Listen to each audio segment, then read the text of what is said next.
Black Friday. Give me 1 second, folks. Call in 515-602-9639. We're taking calls. Hold on. Let me connect the audio. Hold on 1 second, folks.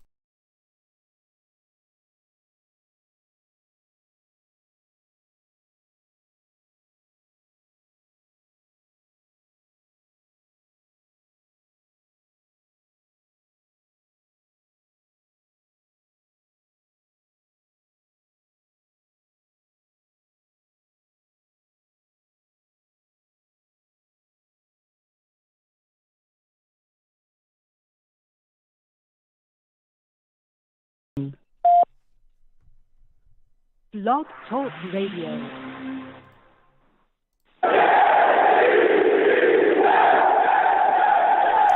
What's going on, folks? It's your boy Long Beach Joe, and I am back at it, back at it, back at it again. Woo! I'm back at it again, man. Listen, we have quite a bit to discuss today, okay? We got so much going on. The New York Jets have benched Zach Wilson. Tim Boyle will be starting on Black Friday against the Dolphins. We're going to be discussing what's going on. There's been some roster shakeups. We're going to carry three quarterbacks. I know it sounds crazy, but we're going to get into that. We're also going to be talking about Mekhi Becton. We're going to be talking about Aaron Rodgers as well. He came out and said some things today on the Pat McAfee show that we have to discuss, okay? Salute to all the savages in the chat. I see y'all in the building. Dakota, Venom, Jay. Listen, I'm fired up, okay? We're going to get to the callers in a second. Let me get the show started. Listen, I am the man of the people. I'm here for the people. Let me shamelessly promote my Facebook page. Everyone go on Facebook, search The Long Beach Joe Show. Like that page. My content's up there. Go ahead and give it a listen. Message me. I'll message you right back. I love going back and forth with you folks about this football team. Also, leave me some feedback. I love hearing about what you folks think I do here on the Long Beach Joe Show. All right? For those of you that do not know, I am on iTunes. Yes, your boy's on iTunes. All right? Going over to iTunes, type in The Long Beach Joe Show. All right? Subscribe, okay? Subscribe to that iTunes, all right? Subscribe to the podcast. Leave me a 5-star rating, okay? And then leave me some feedback. Let me know what you folks think about what I'm doing. I want to thank everybody that does that. It helps the show get out there. You know what I'm saying? Your boy needs all he can get. Please help your boy continue to get out there. I want to thank everybody that does that. I get a lot of people that, talk to me, go back and forth, that check out my show from various, spots, especially again through iTunes, through our, through the podcast. So I appreciate y'all. And salutes to all of my overseas listeners that be hitting your boy up. Saying, hey, Joe, we over here across the pond and we be listening to you, we listen to your podcast, through wherever we get our podcast from. So I appreciate you. Thank you so much. Again, iTunes, okay, The Long Beach Joe Show.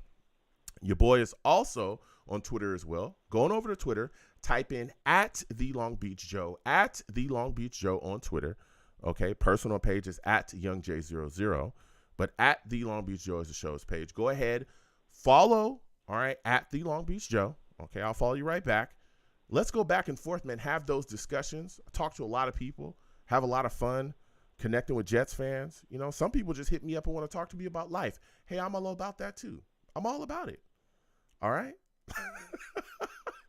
I'm all about it, okay? So, please hit your boy up again at The Long Beach Joe. And for those of you that do not know, okay, some of you don't, your boy goes live on YouTube, okay? We go live on YouTube. That's how we do the show here. We go live. We also put up content as well. I have other videos, separate from just the show that I do as well on YouTube where we talk about the team. But keep in mind, when you come over here, okay, to the YouTube channel, which is Long Beach Joe Jets, Long Beach Joe Jets on YouTube, all right? When you do that, just know you're going to have to deal with some people, man, all right? It's my chat, man. I call them the savages. You don't want to know why? Because they're savage. Savage! Listen, man. I'm going to keep it real with you, man. We're Jets fans through and through. I got love for everybody, okay? But the savages, they don't care, bruh. They don't care, bruh. Like they don't care who you are, where you're from. Nobody is safe, man. All right. If they don't like what you're bringing to the table, if they don't like what you got to say, they disagree, they're gonna let you know about it. Okay, respectfully. That's the only thing I ask is just be respectful. But they definitely gonna let you know what time it is. Okay. So please come on over again. Long Beach Joe Jets on YouTube. Subscribe, hit that notification bell. So when I post content, you'll be in the know. Also, give the stream a thumbs up as well. Give the videos a thumbs up wherever you're watching me from, okay? Now, boy, oh boy, do we have so much to get into. We got a lot to discuss here, all right? And we're going to get to the callers again. 515-602-9639. 515-602-9639 is the number. Call in. I'm taking all callers, okay? We'll be discussing everything quickly, all right? We know we got smacked up by the Bills. 32-6. That was rough to watch, right? Ooh, that was a tough game. Okay. But there was some fallout from that. Okay. We saw a lot of things moving and shaking. Of course, Zach Wilson was benched in that game. And recently, Sulla had a sit down with the media and officially benched Zach Wilson. He will not be starting against the Miami Dolphins this upcoming game that we have on Black Friday, first Black Friday game ever. And the Jets are hosting it. The Jets are going to be playing in it. And so here we are, right? Coach Sulla sat down with the media and said that Zach will not start against the Dolphins and that Tim Boyle will be the New York Jets starter for the game. Now, keep in mind, they said, okay, well, there's members of the media that said, hey, well, if Zach's not going to be the starter, is he going to be the backup? And he goes, no. Actually, the immediate backup is going to be Trevor Siemian. Zach Wilson is the third string quarterback here, right? So they're going to carry 3 quarterbacks in the game Friday. And when asked by the media, well, why are you doing that? Why are you carrying 3 quarterbacks? And he goes, well, we had an extra roster spot. So, all right. Okay. My thoughts on that is this. The only other thing that you could do at this point, right, if you're going to sit Zach and you don't want him to be the backup for whatever reason, is deactivate him. And I think the optics, if you deactivate Zach Wilson, would be really bad. You wouldn't be able to sell him to, ticket buyers or the fan base at all, or even the media. Nothing. Because that would mean that you deactivated him for the 3rd time that he's been here, right? Keep in mind, he was deactivated twice last year, right? He was deactivated after that Patriots game. Then he was turned around and deactivated again after the Jaguars game. So they couldn't do that again. And I think that that's why he's not deactivated for the upcoming game, okay?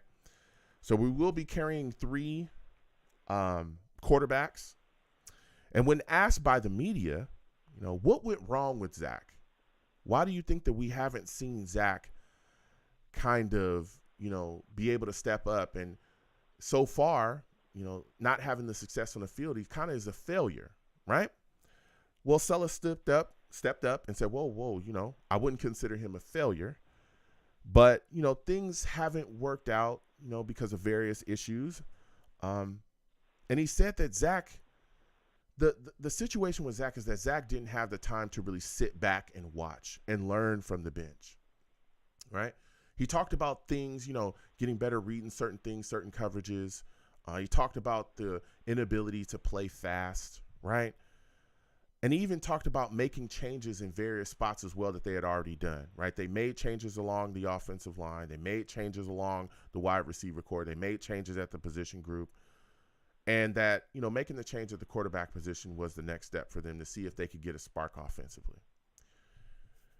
Man, I look at it this way, right? The changes that he's talking about he's made, I don't know if we really made those, right? Because if you look at the changes, Izzy Abanikanda was supposed to get snaps. He was still out-snapped by Dalvin Cook, still.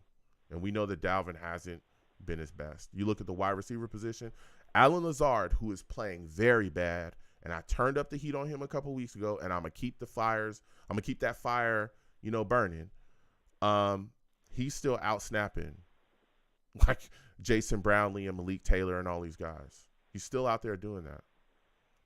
Right? And these are guys that are dropping footballs, not playing well. Even the tight end position, Jeremy Ruckert is still getting out-snapped by the other tight ends.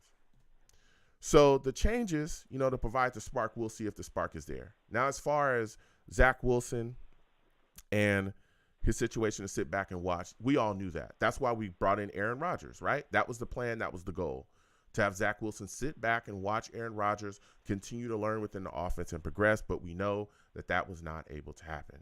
And, of course, he talked about how the plan going forward, with quarterbacks and things is going to change. And a lot of people took that as him and Joe Douglas possibly having a disagreement with how to handle Zach Wilson, or how they were handling Zach Wilson, or how they handle quarterbacks going forward.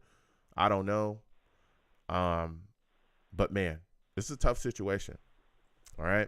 A very, very tough situation. He also talked about how Zach, just continuing to learn, has to learn how to play fast. And I get that. Playing fast, especially when you're playing in an offense that is predicated about getting the ball out of your hands quickly, that's what it's all about. But, man, it's tough to get the ball out of your hands quickly when you got guys barreling down on you. And I'm not a guy that just is all about, supporting Zach Wilson through it all and it doesn't matter, I'm a homer. No, I'm a realist. And if we look at a lot of these issues that are surrounding Zach Wilson, it's very, very tough, to be successful when you have an offensive line that's not blocking and you're running for your life. And then when you're trying to hit guys, they're dropping footballs. All right. But Zach has played his part. Trust. He is part of the problem, but there's some issues around him. Right now, continuing on, he said that Zach was fine. Of course, they talked to him about it, and they're going to continue forward with this way and see what happens. Again, I don't know if we'll see Zach again this season unless Trevor Siemian melts down and Tim Boyle melts down. I don't know if we'll see Zach this season. Now, the situation with Zach, is what it is. We continue to move on. But then we saw Aaron Rodgers today come out, and Pat McAfee, he had some things that he had to say as well. Because as I spoke about, I was thinking to myself when Sulla was saying these things, I was saying, man, there's so many things that's been going on surrounding Zach Wilson. Can you really, put the bulk or the weight of the offensive issues on him, right? Well, Aaron Rodgers came out today and he had some things to say, Pat McAfee, and he said that he feels like Zach Wilson has been scapegoated for the New York Jets' offensive issues. Here's the audio here. Give it a listen, folks. We need a spark, and obviously this was the decision that was made. I feel for Zach. I love Zach. Zach's such a great kid, and I do think he still has a bright future in the league. This has been a tough go for all of us. A lot of times in these situations, there's certain guys that got a scapegoat, and I think there's enough blame to go around in a number of different positions. If you have 10 guys doing it right on a play and one guy not, it's hard to be efficient. Yeah, go ahead. Go ahead. Well, I was going to say, Zach is taking a lot of heat, and now you saying you think he's going to be good in the NFL still is a big statement, because everybody's just assuming he's done, because Coach Sulla talked about it today or yesterday at the press conference about we'll handle this in the offseason. So I don't think there's a plan to go back to Zach in this particular season. So then what is the next step? He might just get caught in that cycle, you know what I mean, where that whole thing. You really never know in this league. You never know what could happen.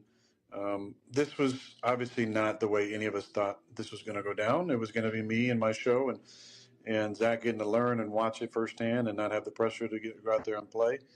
And so obviously, this is disappointing. I have some, personal guilt around the whole thing. I mean, I'm pissed that I wasn't able to play and frustrated that, if I was out there and I feel like I'd be playing well, there would be obviously different narratives around our team, and Zach would, again, have the opportunity to learn and grow and see what it looks like without the pressure on, and being able to sit in those meetings and go through the season and just kind of watch me in my process. So I'm disappointed and sad about that, but it is what it is. It's a situation, and we're all going to support Tim and move forward, but we're also going to put our arms around Zach and love on him, because he's a great kid, and it's not all his fault, and this is the way it goes sometimes.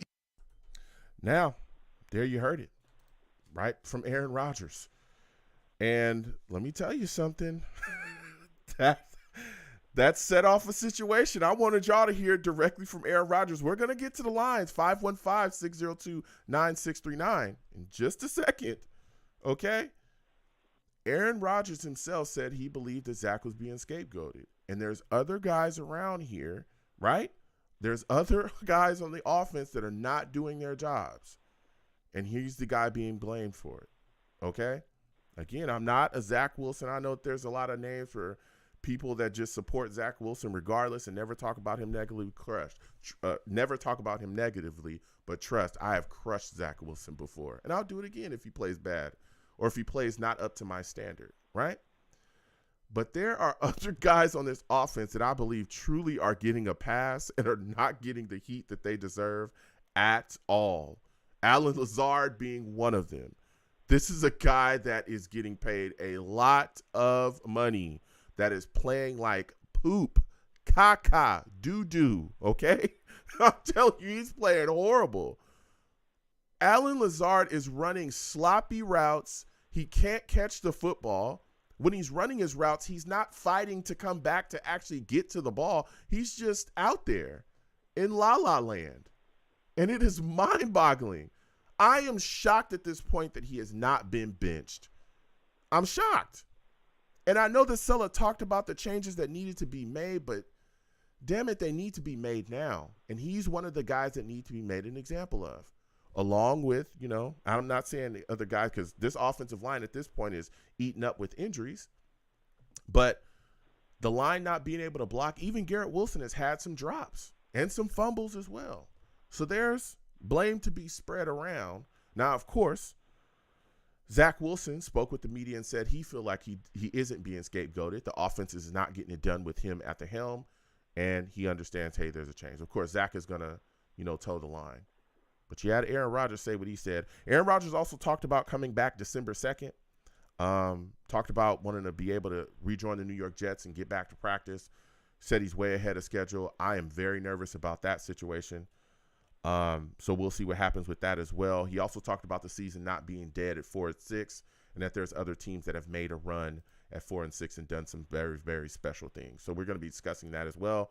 Mekhi Becton did not practice today. He actually, it's actually come out that it was he has a grade 1 ankle sprain, a low ankle sprain. He's only actually expected to miss 1 or 2 weeks. That is amazing, right? Because we all thought that it was going to be way more than 1 or 2 weeks, okay? The New York Jets also have to make a decision on Dwayne Brown by Thursday. He's about to leave that 21-day window. If he's not activated, to the roster, to the active roster, then he could end up being on IR for the rest of the season. We'll see what the New York Jets do there. We know that there's big issues along the offensive line, especially, again, with Mekhi Becton's possible play in this upcoming game still being in question. He didn't practice today, but they're hoping that Mekhi Becton will play on Friday, okay? And we're also going to be talking about the Jets' upcoming game against the Dolphins. There's a lot to discuss, and I wanted to go as quickly as possible because I want to get to these lines. 515-602-9639. That's the number. Call in. Listen, we're getting to the lines, okay? Please give the stream a thumbs up. Subscribe to the channel if you haven't already, and hit that notification bell so when I post content, you will be in the know, all right? Please do that. Also, share the stream across your social media with your friends and your family. I always love hearing that people, check out the show from those situations. And also, please give me some feedback. Listen, you want to give to the stream? Super Chat's there. Cash App is at the bottom. Anything you want to give to the platform is greatly appreciated. And again, when you call in, please make sure you have a good line with a good connection, no crazy background noise, or I have to move on. And also, there's one rule on my show for my new callers. Do not call in here cursing because I'll get you out of here fast. I'm talking fast. Faster than New York Jets made Zach Wilson the third-string quarterback. Oh, that was fast.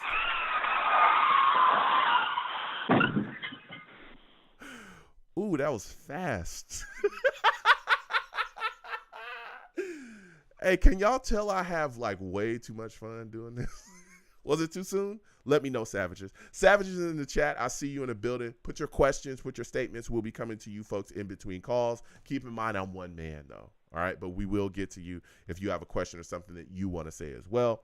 Again, super chats are greatly appreciated. Somebody is already saying, Joe, it's too fast.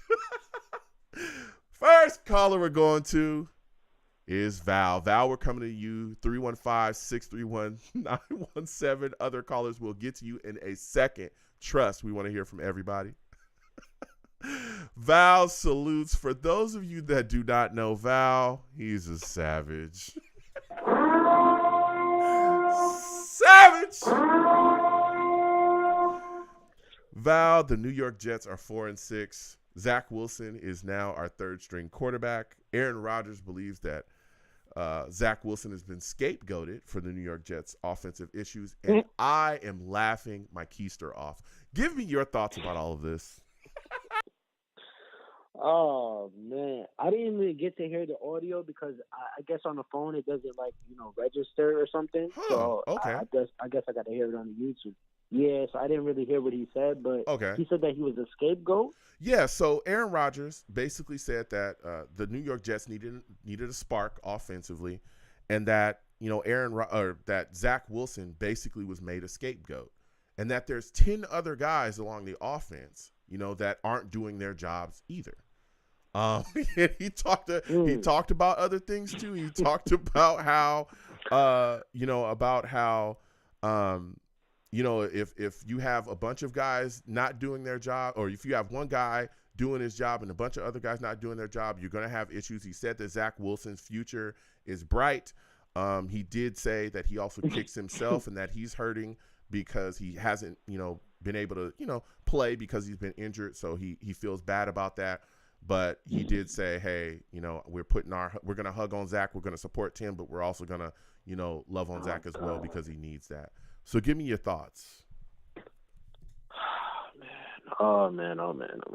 It just goes to show you how protected Zach Wilson is, man. But it's just like, all right. I told y'all. You really think that he's being protected? I can't believe this is going. You really think he's being protected? So when do you ever see a quarterback that is this protected and gets benched and then comes back, then we can't get rid of him, and then, it is anybody else, any other quarterback, we would have, he would have been gone. I just don't understand it. But he doesn't score touchdowns. And the meaning of this game is to score touchdowns. Yes. But the thing is, I want to see some leadership from Zach Wilson as well, too. And I did hear what you were saying when you said that, he doesn't have that respect yet. But you got to gain that respect by showing and proving that you are that guy. You know what I'm saying? You was the number 2 pick overall. This is not your first season. You're not a rookie. This is not your second year. This is your third year, man. Like, you got to really show up. I mean, listen, this NFL sometimes means not for long. And I will say he is not fully the reason. He's not fully the reason. I will say the offensive line is definitely a problem. 100% that goes on Joe Douglas, because he needed to address this. He needed to address this back in the summertime and in the offseason as well too, because it was a problem. Even Aaron Rodgers was complaining about that on Hard Knocks. I don't know if you've seen it or watched it, but he was getting sacked left and right.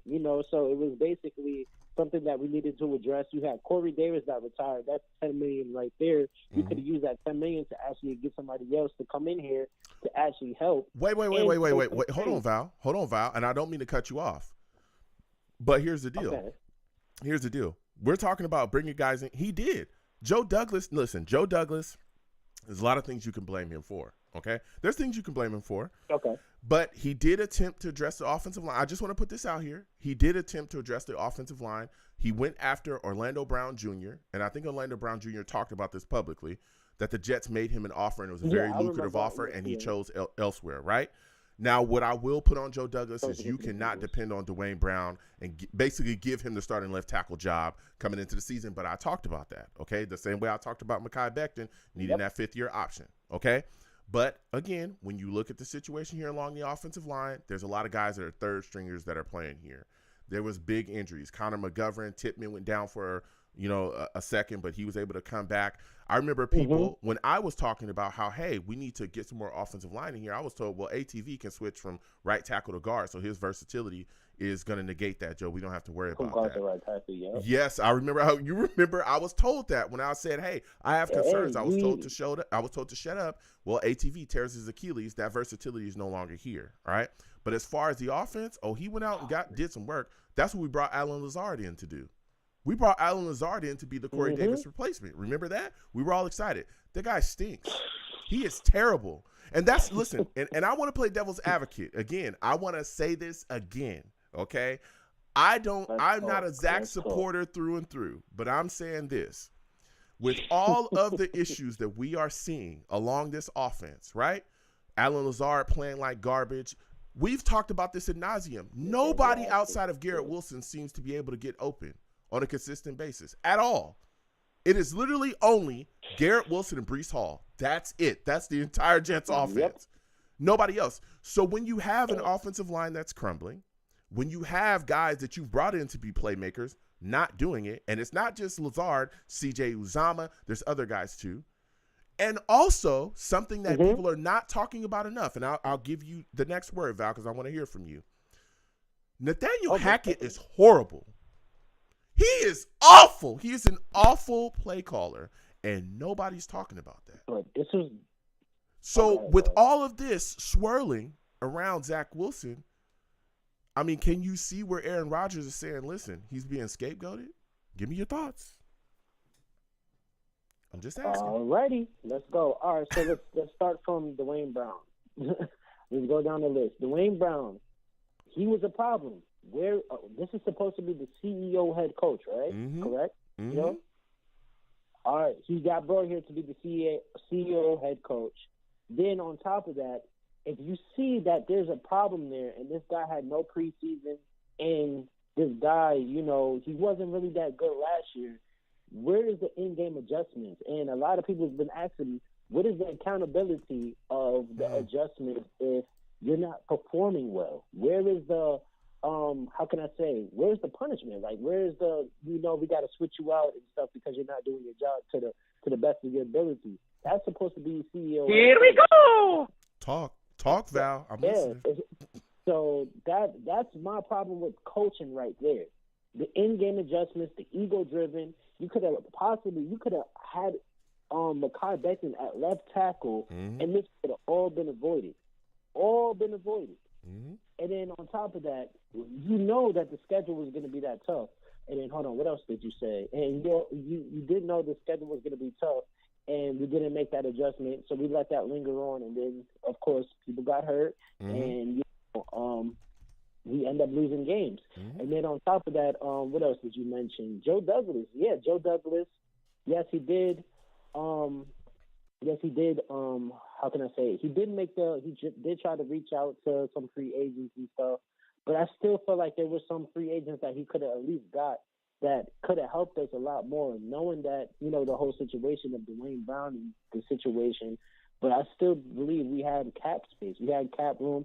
And on top of that, we didn't utilize the backup position as well, too, the quarterback position, because now they're coming out to say, oh, yeah, you know, we wanted to redshirt Zach Wilson this year after how many games? Come on, man. Like, we've seen that he wasn't ready. He's obviously not ready. And then, I mean, it's just like they had so many opportunities to get J Dobbs. They had so many opportunities to get, you know, multiple other backups, sort of saying. And, you know, Carson Wentz even reached out to the Jets. He did twice. They didn't even pick up the phone. Yep, they didn't even pick up the phone or even, you know, discuss the contract situation when our team was on the line. Then you also bring up Nathaniel Hackett. What was said? We had, even before the season had came, we had the worst coaching rating in the NFL before the season even started when we got Nathaniel Hackett. And that goes on Joe Douglas. That goes on Joe Douglas as well, too. You got to do your due diligence. You got to see if this is going to be the right guy to develop. I mean, it's not even to develop, but, you know, for Aaron Rodgers, but to develop your young talent as well, too. Is this the perfect person, even though he's coming off of a career terrible, you know, head coach? And now it's even being discussed who's worse, Adam Gase or Nathaniel Hackett? And people are saying, you know, we actually scored with Adam Gase. So that's how bad it's getting. Val, hold on. Joe, that is nasty. Adam Gase, good Lord. Ooh, That That's name. bad.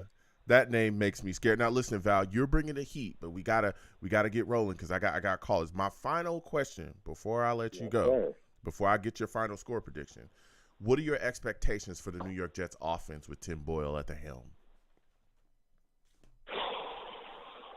I'm just hoping for, the. I mean, That was a lot of air, man. it That was a could lot be of air. fast with it, man. That came through clearly. I know, Okay. man. It's just, as soon as you said that name, I just seen all the picks from the preseason. I just seen turnovers. I seen, he did score a couple of times. Yeah. But it's just like, I don't even know how he even made the roster. Ooh. Is it because he knows the system? Yeah. Are you serious? Yeah. I mean, man, I don't even know what to look forward to that. But, best of luck to him. And he did look like he was getting the ball out of his hands fast. But Yeah. as you seen, threw a pick as well, too, when the backups came in. It wasn't even the starters. This is my problem. I don't know what we're doing, Joe. I really don't know what this organization is doing. Give me your final score prediction. Jets, Dolphins, Black Friday. What do you think wins? Who do you think loses? How do you think it ends up? Okay, I think Greg Zuerlein is going to be the MVP of this game as well too. Mm-hmm. So I'm guessing this is going to be I would say a 6. No, it's going to be low for us because we can't score touchdowns. So I would say we probably give a touchdown, probably 10-21 because our defense is going to show up. 10-21 Jets. Dolphins. Oh, Dolphins. 10-21 Dolphins. Ooh. Listen, Val, I gotta slide off. The lines are hot. Next time I have a show, I want to hear from you. All right. Absolutely, Joe, man. Everybody hitting through subscribe to Joe, and whatever he says at the end is plus allegations. That is a lie. The allegations are true, okay? Everything I say about Val is factual. Salutes. I want to thank him for calling in. We're going to keep getting to these lines again. 515-602-9639. 515-602-9639 is the number. Call in. We're taking all callers, Next, we're going to David, okay? David, we're coming directly to you. I see all the rest of you. We're getting to everybody. Trust. I want to hear from everybody tonight. For those of you that do not know David, he's a savage. Savage! David, brother, how are you doing? I'm having a blast here listening to everyone's takes. Aaron Rodgers says that Zach Wilson was scapegoated and pretty much, placed a lot of the blame on or the blame has been placed upon him for a lot of the Jets' offensive issues, but it's not all him. What say you? Well, good evening, Joe. Nice to talk to you again. Nice to speak with you as well, man. Yes.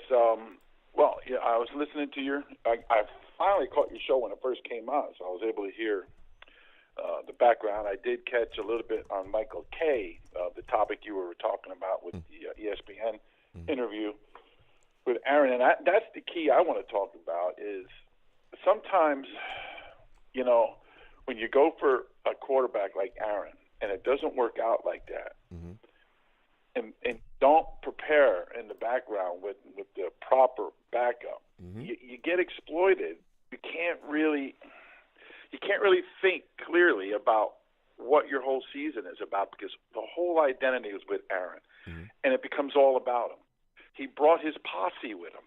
So the fellas you were referring to, the Lazard, and I believe the tight end, and I think wasn't there even a blocker? I'm not great with the whole roster. It was but didn't he bring at least 4 people with him? Yeah, so it was Hackett was here before him, but it was Hackett, we brought in Rodgers, we brought in Cobb, we brought in Malik Taylor has a history. Malik and Cobb's been inactive for this last couple of weeks. Malik Taylor has a history with the Packers and their offense as well at some point in his career. We also brought in Billy Turner as well. So there was guys that brought in. Fella, that's another one that slipped my mind. He sucks, he sucks. And that's the key, Joe. The key is when you bring in a fella like Aaron and then it blows up on you quickly within the first 4 plays, now you got to deal with that personality. You got to deal with that aura. He's going to have a strong influence on the coaching, on even the GM, and even the owner because his personality is so strong. It overshadows, in my opinion, the coaching staff and undermines the team. So you're going to have splits in the locker room. You're going to have the Aaron loyalist, and if he decrees that Zach is the good boy that he likes, and then it undermines the coaching and the GM even, because if they disciplined Zach the way they should have never went with him. They knew what he was. They needed immediately to get a backup quarterback. They didn't do it. So it undermined the whole year. We're never going to really know. Now, the injury was bad. But if we would have got at least a reasonable backup quarterback, Joe, we could have went further. But we'll never know what this season was. We're never going to know, because you're always going to second guess everything once that instability of that level occurs. Here's and I understand people are talking about the backup quarterback situation, but I remember asking questions surrounding this. That's why Tim Boyle was brought in. When I asked questions about Tim Boyle, and I remember this, and we do live shows, y'all can go back and watch. When I asked about, well, Tim Boyle's been brought in, do you folks think that is a sufficient backup? I was told yes, because he knows the Packers offense and he knows everything he needs to know, which is completely fine. Right. He was under exactly. He was under Hackett, but then again, we watched this recent offseason, and Zach thoroughly outperformed him. Thoroughly, Zach looked better than than Tim Boyle by far this past offseason. I think the greatest issue, and I'm gonna throw it back to you. I think the greatest issue, or the greatest mistake that the New York Jets made, was believing that Dwayne Brown could be their starting left tackle. And I talked about that ad nauseum. Not only believing that he'd be their starting left tackle, but believing that the offensive line could go into the season without really playing in the offseason and gelling, and they'd be fine starting day. Before the injury of Aaron Rodgers, before he got hit, he was running for his life. That is what I believe. Right, he was running. That's what got him to do. That's what blew his Achilles. Exactly. Go ahead, David. I'll give you. Go ahead. Speak your mind. No. You're on target, Joe. I mean, that's the point, though. Everything someone says, and I think your points, are right on target. But there's so much to say, because when you lose the head like that, when that traumatic injury occurs, now everything is naked. It's like you can see all the flaws, and then couple that with all of those tackles going down, the center going down. It's like a snowball. So what happens is you're starting to undermine. Everybody's pressing. The defense has got to try to play like they're the offense. They're trying to knock the ball out all of the time. They're trying to do things, pressing more than what they need to do. Because they got to create offense. When that comes in, then you're creating an instability within the whole locker room. Everybody's trying to do more than what they naturally should be doing. That's what happened to the Jets. That's how they lost some of those critical games.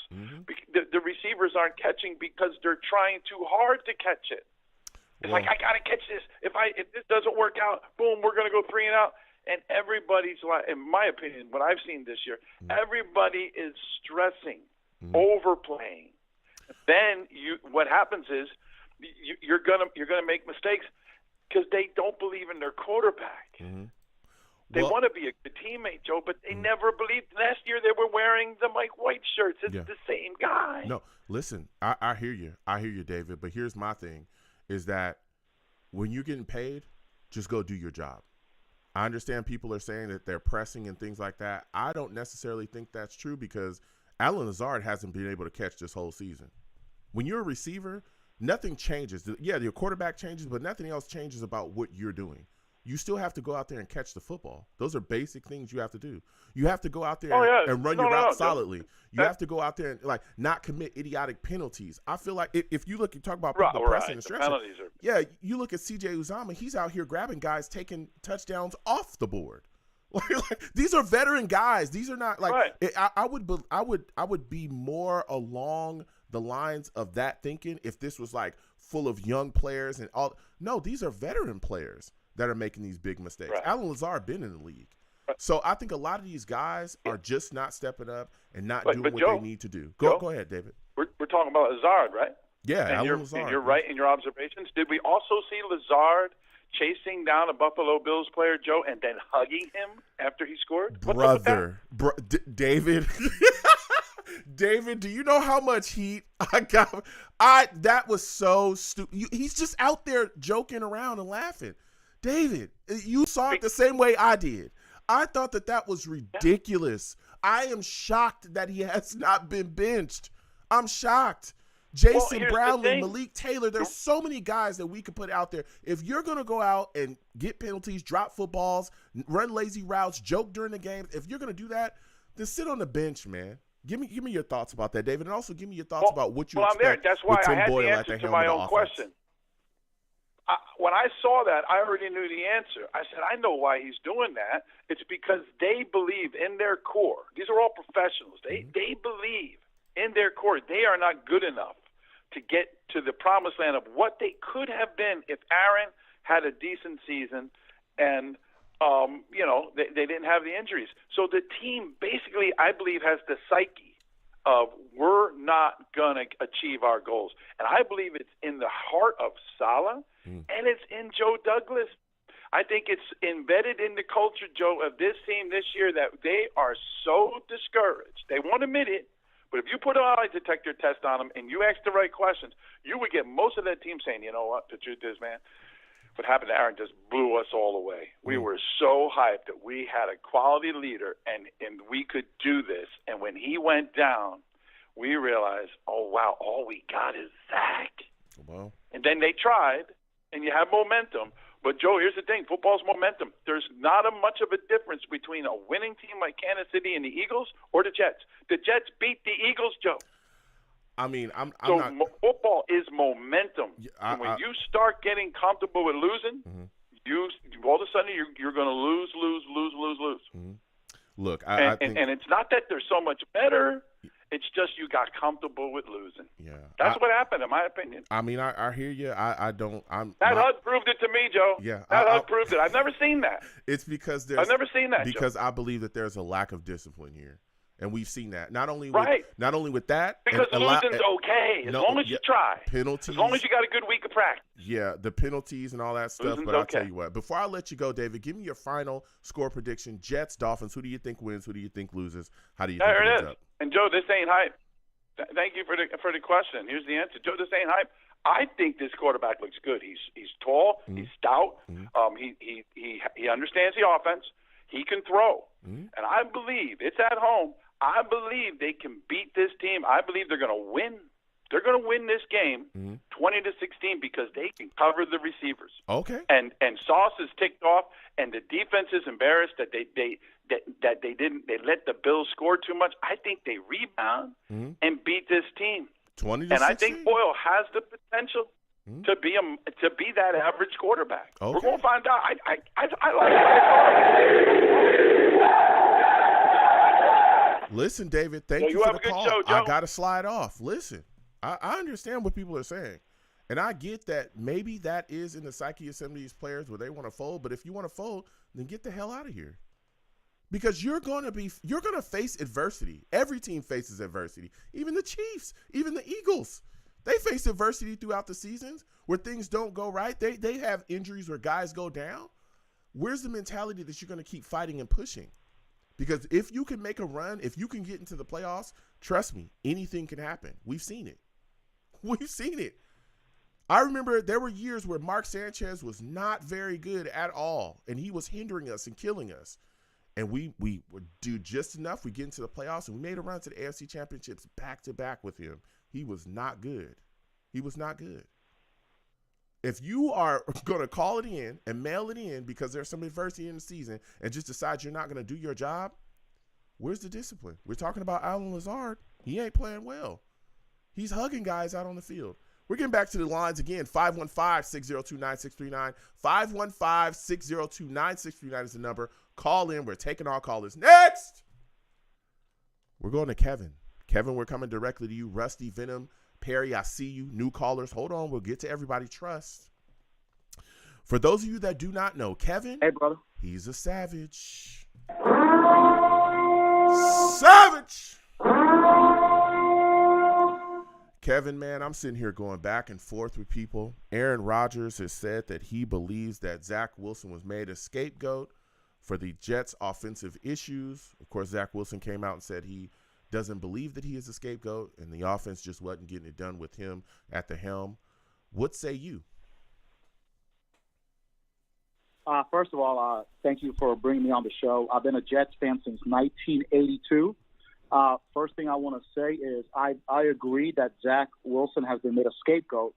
However, because of his play over the past 3 seasons, he has brought that on himself. If he had played better, we wouldn't be in this situation. If he had played better last season, we would have never had Aaron Rodgers. So ultimately, when you're the quarterback, you get all the glory and you get all the blame. That's part of the position. And so Zach Wilson is getting the blame. But again, go back to last season when he said he didn't let the defense down. He lost the team right there. And so all that stuff, it just kind of came back and bit him this season. Okay. And I was rooting for him. I wanted him and so on and so forth. But it's time to move on. No, listen, and I hear you. I've spoken with Jets fans that have that mindset as well. And so my next question begins: if Zach Wilson is getting the blame and you believe that he is a scapegoat, then where's the blame for Allen Lazard? Why is he allowed to continue to go out in the football field and start? That goes to the general manager, Joe Douglas.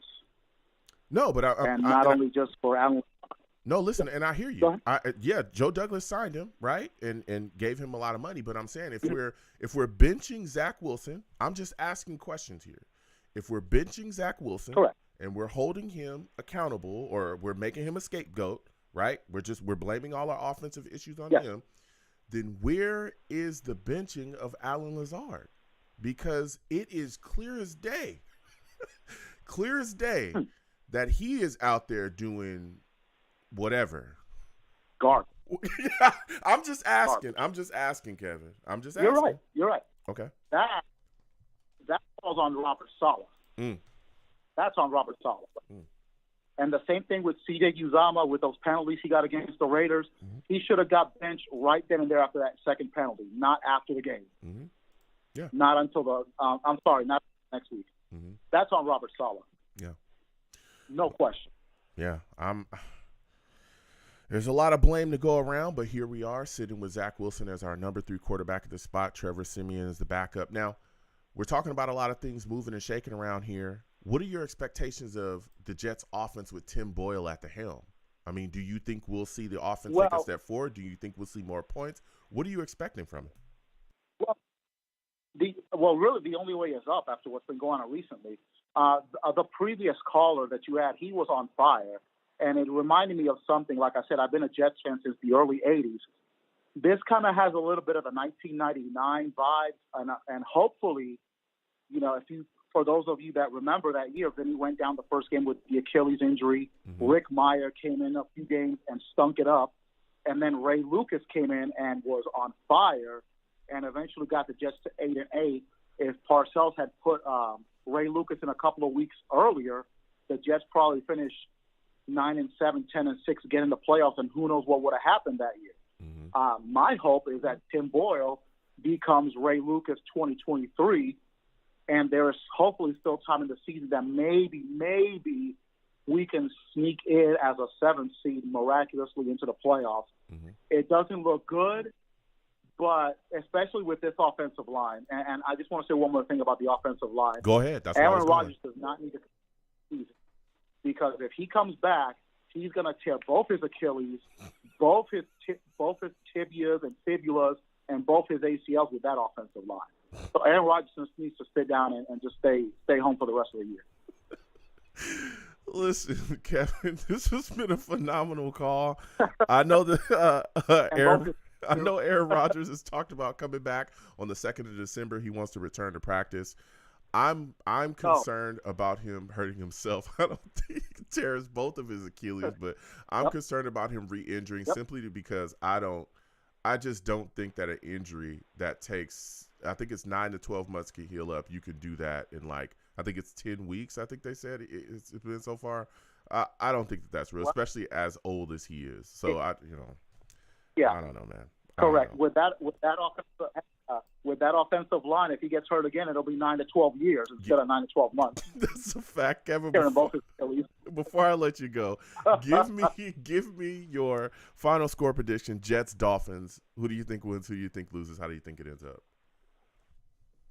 I'm going to go with the previous caller. I think Tim Boyle lights a fire in that offense. I think now that the Zach Wilson situation is gone, I think the Jets 20-16 in a big upset. All right, 20-16 Jets. Thank you again for calling in, Kevin. We're going to keep it moving. 515-602-9639. Please give the stream a thumbs up. Subscribe to the channel if you haven't already. All right. Also share the channel across your social media with your friends and your family. And please give to the platform if you can. Super Chat is at the top of the chat there, and the Cash App is at the bottom of the screen. We're going to keep it moving. 515-602-9639. 515-602-9639 is the number. Call in. Next, we're going to Rusty. Rusty, we're coming directly to you. Venom, Perry, Chris, new callers, we'll get to you in a second. For those of you that do not know Rusty, he's a savage. Savage! What's Rusty, up, Joe? Salutes to you. Salutes, man. Listen, Zach Wilson is now our number 3 quarterback. Trevor Siemian's the immediate backup. Tim Boyle, it will be the starter for the upcoming game the New York Jets have. What are your expectations of this offense? I don't know. It's just like, I don't know. Just grab the buckets and start trying to pull much water out of the ship as possible. Everybody grab a bucket. Start getting that water out. Yeah. I don't understand it with Boyle. I mean, the other callers, it's awesome they're optimistic and everything, but Boyle is 1 for 13 in his collegiate career, and that 1 is 1 touchdown, and that 13 is 13 interceptions. And that's all I have to say about that. Pretty much Forrest Gump in it, but I don't know, man. I don't know how we don't put in Siemian, and it has disaster written all over it for having Zach as the third listed in being in uniform, because we all know what's going to happen. It's either Boyle's just going to be beyond bad within the first 5 minutes of the first quarter, get benched, or looks good somehow, and then gets hurt. And then Siemian's in there. And then Siemian looks good, gets hurt. And then, hey, look at that. It's Zach. Because Zach can't get personal foul calls against him, gets the most ridiculous roughing the passers, and basically never gets hurt. But, let's, yeah. Yeah. And then we don't worry about our offensive line, and it's crazy. It's rough, man. It's rough when you look at this situation. I think Tim Boyle, I'm looking to see what he's going to be able to do. When he came in the fourth, he was getting the ball out of his hands quickly. His process is quick, but we weren't seeing much of any change through the offense as far as like production. But again, he came in 2 minutes left in the third quarter and worked his way through. There was a lot of backups in and stuff. But so we'll see this upcoming game. I will tell you this: he's a guy that knows the system through. And I hope so, but yeah, I'm hoping that we see an offensive, offensive tick up. Now, my next question for you, Rusty: Aaron Rodgers came out and says that he feels like Zach Wilson was the scapegoat for the New York Jets' offensive issues. Do you agree with that? Oh yeah, 1,000%, 1,000%. And I think also in a way, so is Rodgers, because. I don't know, he should be humble in a way and be like, look, Hackett, you can't hack it here. Like, honestly. And like, sign Ken Dorsey or something. Because even how bad, like, quote-unquote, Ken Dorsey actually was, he's been third in the NFL the past 3 years, even when the idiot went to the Giants, whoever their head coach is. I refuse to remember their names. Dable. But, yeah, Dable, that's it. Brian and, Dable. I hope we get like Ken Dorsey or something. He'll be pissed at Buffalo, and B, he's not bad. Like, look what he did with Josh Allen. I really don't think Josh Allen's that good. I don't know. They just got a lot of makeup on him. They got Diggs. That's lipstick on a pig, and it's working a little bit. But here's the thing. Here's the thing, and I think that this is a very important point as well. You know, I like to laugh and have a lot of fun and talk with everybody about football, and especially the New York Jets, because I love this team. But I think a lot of people are also missing. You just brought up something. First, I don't think that Hackett's going to get fired. I don't think that's going to happen because of Aaron Rodgers. But I will say this. I do think, unfortunately, I do think that there has been an issue, particularly with coaching. When you look at Hackett, he's been moved up to the booth. When something goes on out there with Zach Wilson, right, when guys aren't running their routes correctly, or even if he misses a throw, there is nobody coming over there to help, like, coach him up. He just sits down by himself. Disgusting. And that how does that work when you're trying to get a young quarterback to turn things around? He literally goes over to the bench, good play, bad play, and sits on the bench by himself and just sits there. There's no even Downing, the guy that's supposed to be there. I think he's up in the booth with Hackett too. There's no one to, like, help him. There's no one to help him at all, and that's. I wish we could, in a way, be like, yo, Rodgers, you know, some of that $40 million you left on the table. Can we throw $10 million back at you, and you be our offensive coordinator until you get back? I mean, and then you're our quarterback and offensive coordinator. It's crazy to me that's not happening when we're talking about that. This is supposed to be a year to help Zach turn it around. And again, I'm not a guy that's a Zach pacifist. I understand that he's not. Yeah. You know, he's not Patrick Mahomes or Jalen Hurts. Not at all. I'm not saying that. I don't. Nobody believes to this point that he is our franchise quarterback, not even the organization. If they did, they wouldn't have brought in Aaron Rodgers. During the offseason, our owner, the owner of the New York Jets, came out and said the missing piece is quarterback. That's why we got Aaron Rodgers. Zach Wilson was on the roster when he said that. So if we're supposed to be doing all this coaching and coach him up, well, where is the coaching in like real time? Where is that? So that's a big question as well, and especially when you look at the play calling is not great either. And so when you have all these issues going on around him, it's like, brother, I don't think you're going to see much at all, or much growth as we're all hoping to see. Now, as we continue to talk about this football team and what's going on here, right? This offensive line, a lot of things going on, Rusty, moving and shaking. Mekhi Becton. We thought it was a high ankle sprain. Comes out that it's not a high ankle sprain. It's a low ankle sprain, 1 to 2 weeks. He didn't practice today, but they're going to see if he's going to be playing in this upcoming game. What are your thoughts on him? Do you actually think he plays? And also, what are your thoughts on what's going on with Dwayne Brown? Would you activate him Thursday to the active roster before the 21-day window ends? Would you activate him to the active roster if you were the New York Jets head coach? If he could play, I'm activating Dwayne Brown. I'm sitting Becton for 2 games, and once Becton's healthy, I'm shutting Dwayne out if he lasts that long and putting Becton back in. I can't stand Brown anyway. Okay. We're going to build around this guy, and how old is he? 58 years young? Yep. Like, what? And you're an offensive lineman? Not even a field goal kicker, and you're this old? Like, come on, man. And you're getting all these crazy injuries, and no. Yeah. No, I'm good on that. Okay. We gotta.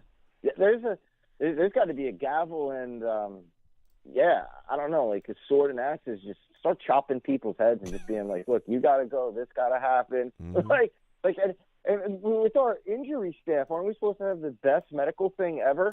It's crazy. Yeah.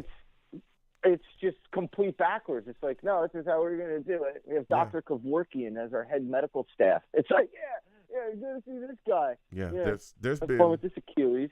There's been a lot of talk surrounding possible changes, at least in the fan base, surrounding possible changes to our strength and conditioning staff, because these injuries, particularly along the offensive line, have been something that's been ongoing. But I got to slide off, Rusty, before I let you go. Give me your final score prediction. Jets, Dolphins, Black Friday. Who do you think wins? Who do you think loses? How do you think it ends up? It's going to be like Black Eyes Friday, because our defense is going to be able to hold on for so long, man. Like, I hate to fish, but I'm realistic with it. I think we get, and we're going to get our field goals.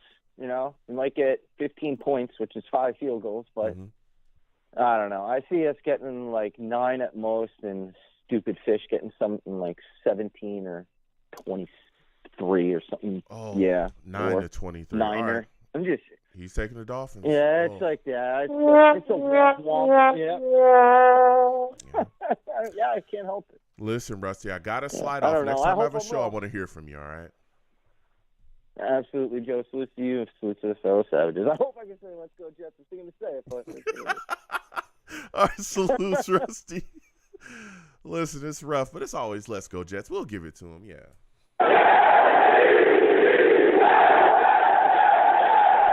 I'm having a lot of fun. 515-602-9639, 515-602-9639. Call in. I'm taking all callers. Next, we are going to Venom. Venom, we're coming directly to you. Perry, Chris, Mike, Jersey, new callers. I'll come to y'all in a second. For those of you that do not know Venom, he's a savage. Savage! Venom. Yo. Aaron Rodgers says that Zach Wilson has been scapegoated for the New York Jets' offensive issues, and there's 10 other guys out there that aren't doing their jobs either. What are your thoughts? Because Zach Wilson is now the New York Jets' third-string quarterback. Man, that's where he needed to be because we hear all these talks, Joe. Every time something goes wrong, Joe, we hear the lying Jets coaching staff, general manager. They always lie to us about something. First, Aaron Rodgers got hurt. Zach wasn't supposed to play. So now Aaron Rodgers was supposed to teach Zach how to be a professional quarterback. He get hurt the first 4 plays. Mm-hmm. What do you do from there? How do you pivot and say, damn, Zach, we don't want to play him. But you don't get another quarterback, so you keep him in there. The defense balls out, y'all win the game. So y'all like, let's ride this out. Instead of getting a competent quarterback, you keep saying, let's see what Zach can do until this thing, the car hits the brick wall. So that's what we've been doing, is just riding in this messed up car and hoping the brakes work, hoping we don't hit anybody, hoping nothing goes wrong. But now they our car's been breaking down. You know, our receivers been dropping balls like crazy. And the defense just gave up. Like, how long do you want us to be responsible for everything? You telling us we got to do more, and then ridicule the players when they do more. Hey, defense, y'all got to get interceptions, and y'all got to get fumbles, and y'all got to score because the offense can't do it. So now when they pressing so much more, you're like, damn, why y'all pressing for? How you going to tell them, talk out of both sides of your mouth? Yo, Gary Wilson, don't try to get a touchdown because he's pressing so much he fumbles because he's trying to make a play happen. Then you say, damn, you shouldn't be doing this, Garrett. But he has to because the quarterback play is so bad, bro. This is crazy. This team is just, oh, man, Joe. Me and you could run this organization better than what's going on right now, man. Man, listen. And the thing is, go ahead. They gave Zach the job. He didn't win nothing. They didn't want no competition. As soon as Mike White showed that he was better, they said, yo, we got to get him out of here. We can't have these people thinking that there's nobody better than Zach. We got to make sure that nobody, Tim Boyle, we don't even want to see what he looks like because if he's more competent than Zach has a problem. And we can't show them that Zach is this trash. He's this trash. Well, so they were trying to hide this as much as they could. I'll disagree with you there. And it's not him. It's not all just Zach. I'm not saying that it's all Zach. There's a bunch of players that's not doing their part as well. But it's not all Zach's fault. The O-line is horrible. And this is the things, Joe, we've been saying from last year. Yo, the O-line, fix up the O-line so we could see what he would do this about. But they're not doing that. You see all these O-line, major O-lines on the free agents. You don't get none of them.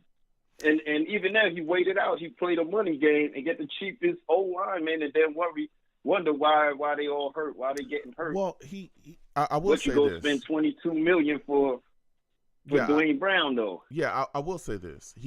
To the O-line, he did try to go after Orlando Brown Jr. I believe that's who it was. And Orlando Brown came out publicly and said that the Jets offered him the bag, I think a little bit more than where he actually ended up going. But he signed with who he signed with. The Jets did try to go out, and they did get Tim Boyle. I remember this thoroughly because I was asking this question when we first brought him in. I was saying to myself, hey, is anybody concerned about the fact that to this point, Zach Wilson has looked better than Tim Boyle? And if we're going to name Zach Wilson the second-string quarterback, that means he's going to play in a year where we didn't think that, he was the guy that was going to be doing that. We said to ourselves, we're going to sit him down. He's going to learn from Aaron Rodgers and all these things. And I think that came back to bite us. But they did bring in Tim Boyle. And Tim Boyle has, vast knowledge of the situation, vast knowledge of the offense. Now, even, this offseason, Zach looked way better than him. In preseason, way better than him. So he took the job.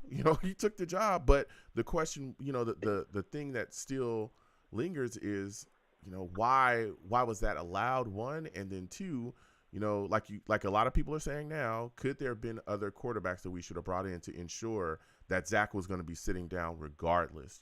But they even punted during the season because a guy like Carson Wentz, who is an adequate backup, right? He's not unbelievable. He'd be all right backup.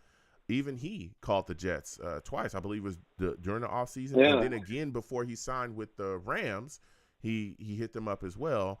And still nothing. So they chose to go forward with Zach Wilson. And here we are. RG3 reached out. Yeah. Even RG3 reached out like, listen, man, let me come in until Aaron gets better, and I'll relinquish my position over back to him. Yeah. All you need is somebody that's competent that could get you to where if Robert Saleh, if you saying Zach is going to sit this whole year, don't tell me, oh, okay, we're not getting another quarterback because we're confident in him and he gives us the best chance to win. And then once everything starts falling apart, oh, we never thought about playing him. Don't tell me it's raining outside and you pissing out the window. Don't do it. Don't tell me that. Now, Venom, but we got crazy, Joe. Listen, I hear you. Now, we got Tim Boyle. He's going to be starting against the Dolphins. What are your expectations for him and this offense now? Are you expecting this offense to score more than 21 points with him at the helm of it? I'm expecting them to score at least 21, Joe, because with Zach, you can't. And I'm just saying that because under Zach, you can't really see an offense function the correct way because every offense we saw it in, we were like, oh, this offense sucks. This offense sucks until somebody else came in. And then you saw some semblance of a functioning offense. So with Zach running it, you can't really tell if it's the offensive coordinator or is it the player. So even last game, you saw Zach missing things, but I think he's going to put forward the right steps. I think he's going to put us in the right steps. Hopefully this O-line holds up. The O-line isn't as bad. Once you see if Zach was to drop on his three-step drop and fire, this offensive line isn't that bad, but he holds it. It's for 5 seconds, 4 seconds, and things like that. But Dalvin Cook, he has to be responsible too. You got to put in somebody that's blocking running back as well because Dalvin Cook gave up a couple sacks and just was like, they're my quarterback. They're the turnstile. A lot of them are turnstiles there, man, in that line. So I think Burrow's going to do good though. Yeah, I mean this offense. I think he gets like we saw. He got the ball out his hands pretty quickly. He knows the offense, so he gets the ball out pretty quickly. So as long as they call the right plays, they should be fine. We should be in the game a little bit. I'm shocked that people are. Nathaniel Hackett has been bad. I mean, really bad at calling plays. But everybody's like, hey, he's going to be all right. This offensive line has stunk. They didn't just start stinking with Zach Wilson. They stunk when Aaron Rodgers was playing. Those couple plays that he was out there before he went down, he was running for his life. But we'll see. I'm listening. I'm hoping. Joe, this line held up in Kansas City. This line held up against Philly. This line was holding up some, so they're not as bad as we're thinking. So when you have an elite competition, they're going to fold a little bit, but they give you a couple drives where you can put yourself in games. They're not getting ran up. They're not getting their doors blown off. But there's some functioning of a good O line. If you have the right quarterback, you can get the ball out quick. Okay. I mean, Aaron Rodgers is he's the right guy. He was running for his life. I'm just, We'll see I'm what happens listening. when We he will gets see. back. Yeah, give me your final score prediction, He Venom. said he's coming back. Yeah, we'll see about that. We'll see about that. I don't want, I don't even want to. Everybody knows my position on that. I do not want him coming back and end up re-injuring that situation. 10 weeks, man, that injury is usually 9 to 12 months to fully heal up. I don't know what he's doing. Look, I get it. He's ahead of schedule, and that's wonderful. I love that. But come on, man. If he goes down, I love that, but I don't want to see him this year. Man, if he goes down for real, him this year. Yeah, if he goes down for real and ends up missing time and possibly maybe ending his career because if the injury's that bad, bro, I'm just gonna lose it, bro. I'm gonna lose it. That's going. I know. I'm telling you. Look. I know. Venom before. I think we're gonna hold them tight though. I think we're gonna hold them tight. I think as far as my score prediction is gonna be, I think we're gonna push it to the limit. I think it's gonna be 21-24. The Dolphins are still gonna win, but I think we're gonna put up 21, and they're gonna put up 24, man. Venom, thank you for calling in. I got to slide off. Yeah, no problem, Joe. No problem. Thank you, man. Have a good one. We're going to keep getting to these lines, 515-602-9639. Look, I love Aaron Rodgers. I do, okay? The second we got him, I talked about how much I really, really love Aaron Rodgers, man. I wish he would have been a Jet from day one. Yeah, I wish that somehow we would have had a chance to be able to get him and bring him in, just keep him. But let me tell you something. If he goes down, if he tries to come back and does come back and goes down, I'm just going to lose it, bro. I'm just going to lose it. That's going to be that. All right? I'm going to go crazy. All right? We're keeping getting to these lines again. 515-602-9639. 515-602-9639 is the number. Call in. We're taking all callers. Next, we're going to Chris. Chris, we're coming directly to you. Mike, you'll be next. Perry, I see you in the building. You'll be after that as well. We're coming to you too. New callers, hold on. For those of you that do not know Chris, he's a savage. Savage! Chris, hey, salutes. Joe, what's up, man? What's going on, man? Listen, we've been talking about quite a bit tonight. Aaron Rodgers says that Zach Wilson was the scapegoat. Yeah. He said he was a scapegoat. Then we had, we got this thing coming up, this Black Friday game. We're going to see what's up with that. Tim Boyle was named the starter. So give me your thoughts on all this, right? Man. Well, I mean, Zach was he wasn't supposed to start this year. I mean, you can saw the writing on the wall with the Giants game. So, I mean, I think that I think he needs to reset. I think the kid just thinks too much when he's in the pocket. I think he doesn't have he's not natural with his. I think he plays better with his hair on fire. Like, I think he plays better when the game is moving fast and thing. I don't think he can function in a structured kind of offense. So we did see some great things, some good things out of Zach this year. But what I think is that he was afraid to make a mistake, and he was thinking too much in the pocket. So, hopefully. And I don't mean to cut you off, Chris, but is it that? And I'm playing devil's advocate here because I want to hear everybody's perspective. Is it that he can't play in a structured offense, or is it that he can't play in an offense that's structured around his strengths? Because we question Nathaniel Hackett's play calling 24 hours a day, don't we? And if we're questioning his play calling, it's because we talked about it. He's not opening up the playbook for Zach to do what he does well. Right, and I think that was the problem. I think the problem with the Jets was, when we brought in his quarterback coach, and we saw a different Zach Wilson. He took Tom Brady to task. He did a really good job. And we've seen spurts out of this guy where we thought he has a great arm. Nobody could deny that. Mm-hmm. And when he's on accuracy, he's pretty good. I just think the kid just thinks too much when he's in the pocket. So, I thought, and he's afraid to make a mistake. I mean, that's you. When you play in the NFL, you got to know what you're doing, and you got to have the play already read when you kept the line. You can't think when you're back there, or you're finished. And unfortunately, that's the difference between an NFL quarterback and a college quarterback. Yeah. He's not processing the information quickly, and it's just unfortunate because the kid does have enough talent to be a good quarterback in this league. Not great, but decent. Not like Joe Montana or he has an opportunity to be a decent quarterback, but he just thinks too much, and I think that'll come with experience with with his next team, or he'll get picked up somewhere, and maybe he'll figure it out. But, I mean, listen. I know that everybody, and we'll see, because when Sulla was asked about his future here with the New York Jets, he said they'll deal with that in the offseason. Okay, and we'll see if Zach Wilson actually ends up, being released or not being on the Jets roster. I have some thoughts about that, but I'm going to wait. All right, I'm going to wait. Right. Okay, but here's my question.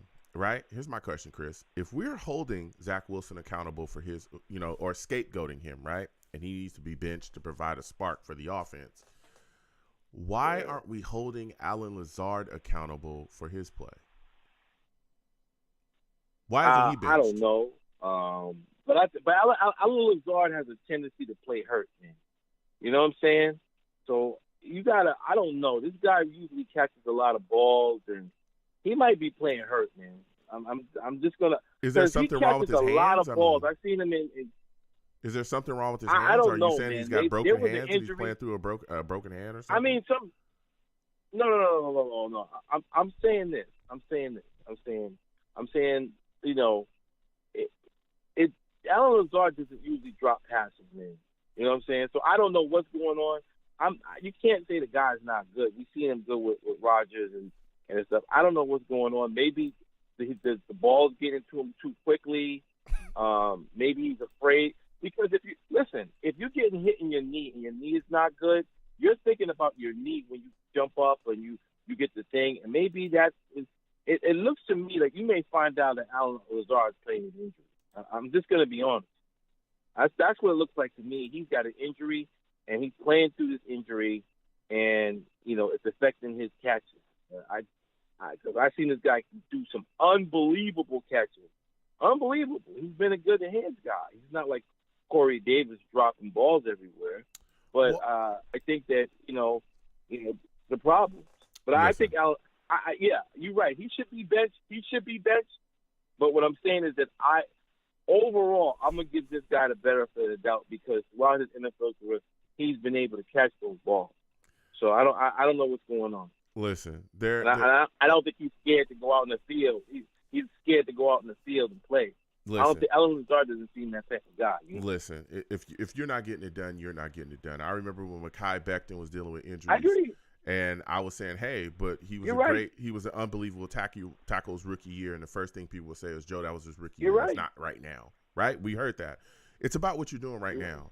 And I don't know if he's injured. Nobody said anything about his injury. If he was that hurt, I'm pretty sure they would have sat him down for weeks and let him heal up because we've seen that across the board with guys that are dealing with real big injuries here. Right. Allen Lazard is going out there and not playing like he needs to be playing, not playing like the guy that we paid all that money to. That's not what he's playing. He's out there just loafing around. And not just that, but he's playing around out on the field. He's chasing guys down, hugging them. He was hugging the Buffalo player. Like that's ridiculous. This is like some of the stuff that he's doing out there, and people are talking about the drops, which are crazy. They're drive-killing drops, right?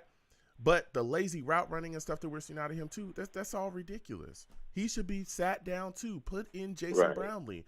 That's what we were told was going to happen, right? Nobody's talking about C.J. Uzomah. Right. C.J. Uzomah is getting penalties left and right. Y'all want to sit him down? Why? C.J. Uzomah was a great tight end when he was with the Bengals. He did a lot of great things there. But he's playing like trash right now, so sit him down. He's costing us right now. Sit him down until he figures out he can't do that. So look, I'm just saying, if we're talking accountability, I need a standard. I want you to be accountable across the board. And Allen Lazard is playing bad. There's a lot of drops. And we're talking. Listen, Garrett Wilson, he don't need to be benched, But Garrett Wilson has had some drops too recently, and not just drops, but fumbles that have really hurt us. And I feel like people are not talking about these things. I understand that Zach has, he's not playing like Jalen Hurts and Mahomes, but it's like, what about these other guys too? And that leads me to my next question for you, Chris. Now Tim Boyle's the starter. What are your expectations of him in this upcoming game against the Dolphins? Are you expecting this Jets offense to score 21 points or more with him at the helm? Well, unlike other people, I like Tim Boyle in the preseason. I saw some good things about him. I saw him getting the ball out of the thing, and he's a veteran quarterback. And, sometimes when you're on the bench and you're seeing what's going on, you have a different feel of the game. So we'll see what happens with him. He knows the offense. I mean, there's no excuse about it. He knows the offense. Through and through. We're going to see. I mean, he knows the offense back and forward. He knows this offense. Mm-hmm. So we're going to see if Nathaniel Hackett's offense is good. I mean, the test of time with Nathaniel, the only two quarterbacks that it didn't really work for, if you look at it, is Zach Wilson and then Russell Wilson, two Wilson guys. But he did do good with Blake Bortles and a couple other guys. Mm-hmm. So they did, he was with them. So we'll see what happens, man. Yeah. I mean, if he comes out and if he comes out and lights up for 40 points, we're gonna know with Zach Wilson. We're gonna know. We're gonna know it. We're gonna see. And the way this franchise is, the way this franchise and this, I've been, my birthday was the other day, and I've been a Jets fan all my life. And the way this franchise is, right? And I'm gonna say something that's crazy on your show, right? The way this franchise is, with the way we were going to go to the playoffs or the Super Bowl was never going to be predicted. Like, we were never going to go into the season. This is my feeling. We were never going to go into the season and be the number one thing, and it was going to be something totally fluke. And if you look at the rest of our schedule, it's very favorable. You got two quarterbacks that are injured. You got a Miami team that's coming in we usually split with. There are 7 winnable games on the schedule. Listen. And Aaron Rodgers has a possibility of coming back. So, I mean, this team, this organization for the last 50 years has been insane, crazy. You don't know what's going to happen. And I say with the Jets, expect the unexpected. That's it. Well, you better expect to put up some points, because if you don't, you'll be expecting to lose, okay? Give me your final score prediction, okay? Jets, Dolphins, who do you think wins? Who do you think loses? How do you think it ends up? I think the Jets, I think just going by what I said, I think the Jets win 38-17. 38-17. He's the first person to pick the Jets tonight. All right. Yeah. Thank you for calling in, Chris. Man, whoa, we're going to keep it moving. 515-602-9639. 515-602-9639. We'll get to every caller. Hold on. The lines are hot, but trust, we'll get to everybody. Next, we're going to Mike, man. For those of you that do not know Mike, he's a savage. Savage! Mike salutes. Aaron Rodgers says Zach Wilson was a scapegoat. Zach Wilson says, he doesn't feel like a scapegoat. He knows the offense wasn't putting up points with him at the helm of it. Now you got Tim Boyle here as the New York Jets starter. What are your thoughts on all this, man? First of all, happy Thanksgiving. Oh, salutes. Hey, listen, happy Thanksgiving as well. Thanksgiving is coming up to everybody. I apologize I didn't say that at the start of the show. I'm moving and grooving here. Give me your thoughts, Mike. Well, I think Zach has run his course. It's sad. There's so much expectations for him, and he's not getting it done. The players don't believe in him. I think he's done. I really think he's done. Mm-hmm. Well, listen, I hear you. All right, and I hear that there's a lot of people saying, hey, Aaron Rodgers went down, and the players kind of, their morale or their thought process about the season and how they should go forward went down as well.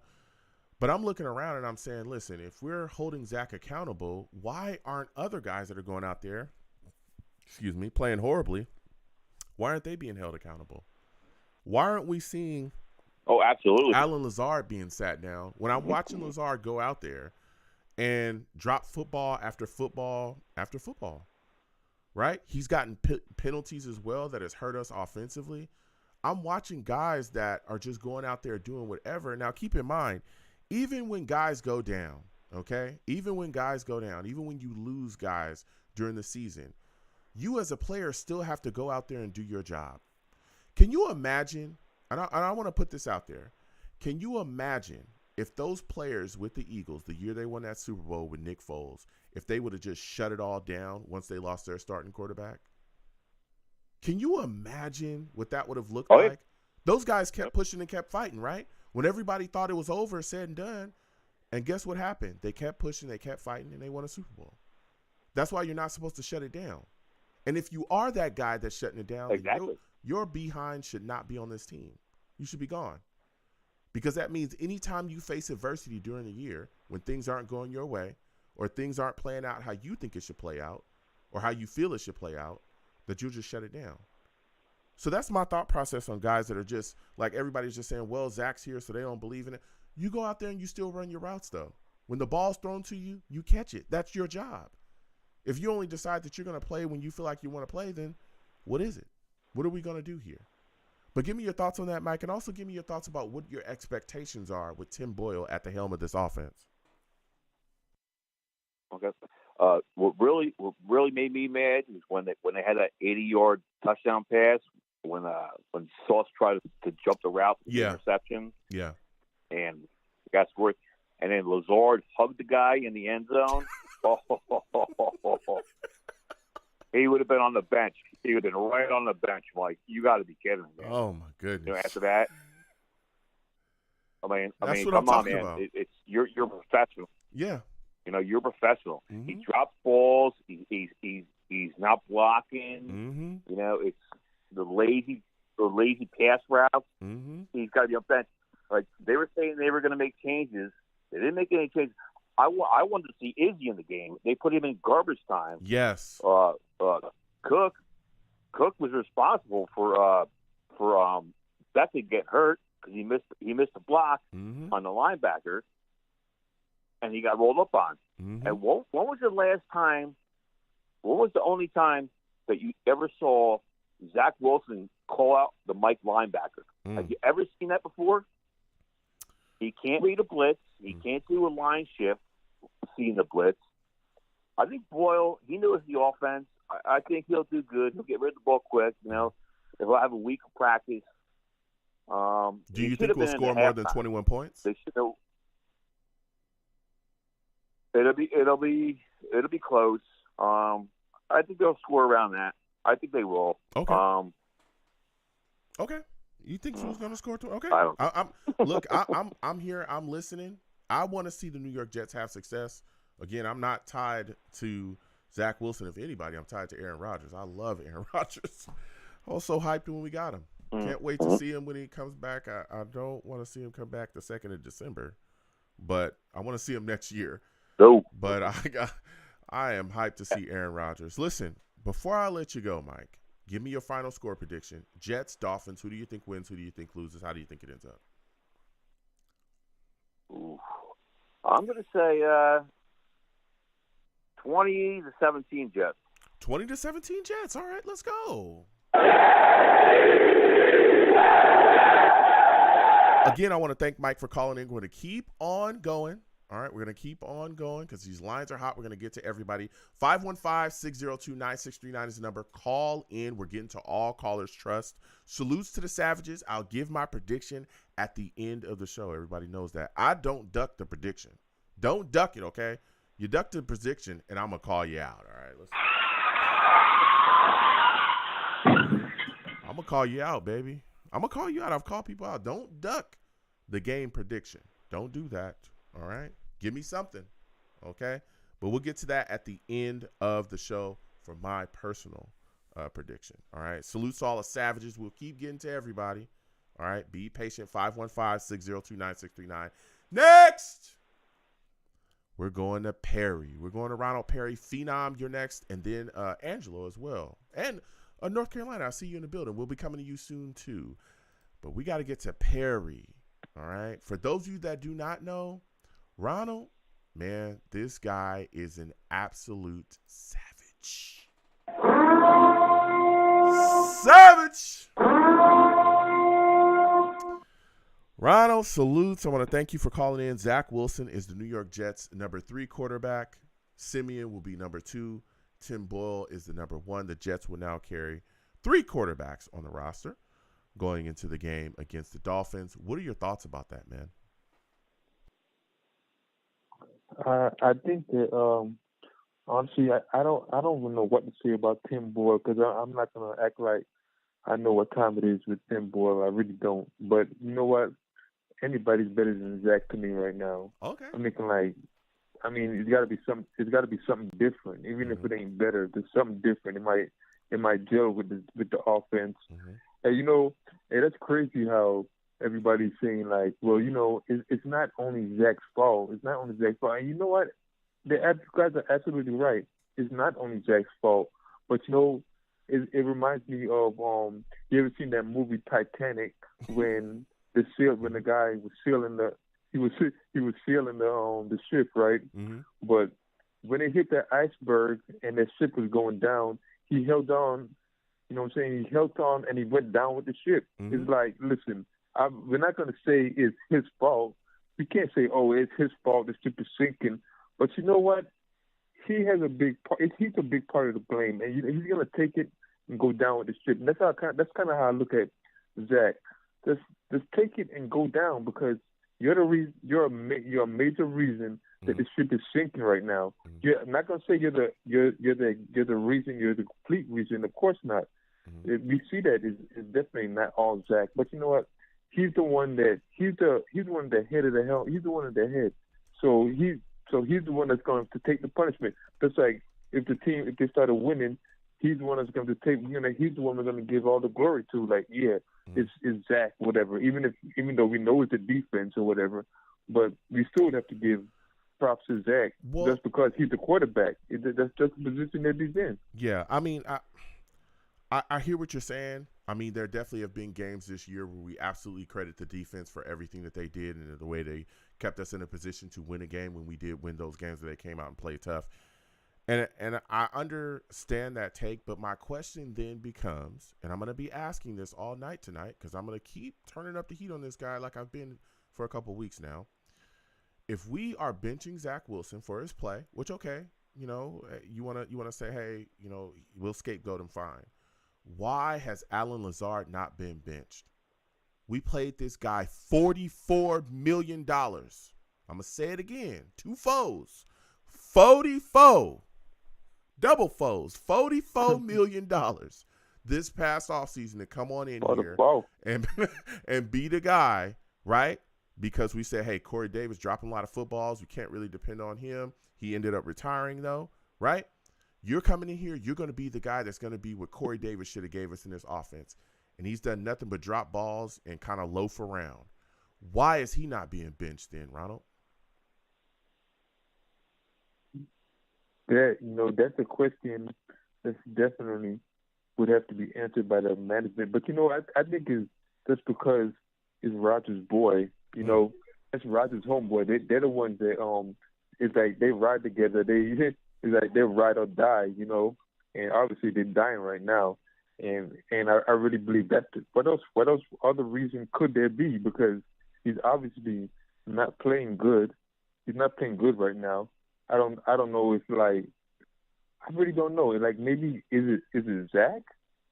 Is it Zach? You know, I don't know. Maybe it doesn't look like it's Zach, but you know what? We're gonna see with Tim Boyle. Like I said, it's gonna be. I'm not saying Tim Boyle is better, but it's gonna be something different. It's gonna be something different. And honestly, I don't think that Boyle is gonna finish the game, and the dude that's coming behind him, I really think that he's gonna step it up. I don't know why, but I just feel as if he's the one that's gonna step it up. Okay. Simeon, I really believe that he's the one that's gonna step. Boyle, I think he can manage. I think Boyle can manage the game. I really do. As long as I don't think he's gonna turn the ball over. He can manage the game. and the defense will like basically win the game for us. But I really don't know what's going to happen right now. I just know that we're like the Jets team is just we're in shambles right now. I don't like the way this feels, man. Yeah. Like and even with Rodgers saying that he's a scapegoat. Who else is gonna be? He's a quarterback. He should be the scapegoat. Who else want to put it on? Oh, we're gonna say, there's other guys out there though. Or is it that you know what you're absolutely right. There's other guys out there, but there's other guys out there though, Ronald. He can't listen. And again, I'm not being a Zach defender. I'm just playing devil's advocate here. You're saying it's okay. He could be a scapegoat. Who else? Well, this offensive line is not playing up to snuff. He's running for his life. You got guys dropping balls. I just talked about Alan Lazard continuously dropping footballs. You got guys like C.J. Uzomah going out there taking touchdowns off the board like we saw against the Raiders with penalties. You got guys putting together drive-killing penalties. That's not Zach Wilson. Zach Wilson can't throw the ball and catch the ball. He can't block for himself and then throw the ball and then catch the ball. He can't do those things. So where's the accountability for other guys that are not playing up to snuff as well? I talk about Alan Lazard. He should be benched. He shouldn't be getting no snaps. Not if you're going to go out there and do the stuff that we're seeing him do. I need to see more Jason Brownlee. I need to see more Malik Taylor. I need to see more of other guys that are going to go out there and play. They paid him $44 million. And he's playing the way he is. I'll give you the final word, Ronald. Go ahead. I would like to see Bradley, but anyways, I just think that there's so much other factors to blame it on. But you know what? It's kind of like a snake. You got to chop it off at the head, and the head is Zach. Start right there. Start right there and see what happens. We chop Zach off. Let's see what happens. You know what? If it doesn't work out, then let's start chopping at the offensive line one by one to chop it down and see what happens. And you know what? I just talking about this whole thing. It's kind of like, it's making me sick in my stomach, man. I'm gonna give you a final score though, Joe. And honestly, and this is really how I feel. We're gonna put up about 17 points, and that's due to that good defense.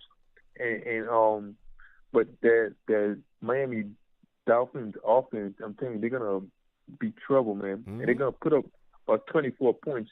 And they're not going to put it up early neither. They're going to put it up later on in the game when the defense is tired of basically carrying the offense on their back. They're going to get tired of that after a while. So they're going to win it about 24-16 or 20. 24. Yeah, maybe about 24-15. Yeah, something like that. It is what it is, man. He's taking the Dolphins. Joe, I appreciate it, man. I appreciate you. Yeah, thank you so much for calling in. It's what it is. I wish it wasn't that way. Yeah. I really wish it wasn't that way, but that's just the way it is. I hear you. Thank you have yourself a good one.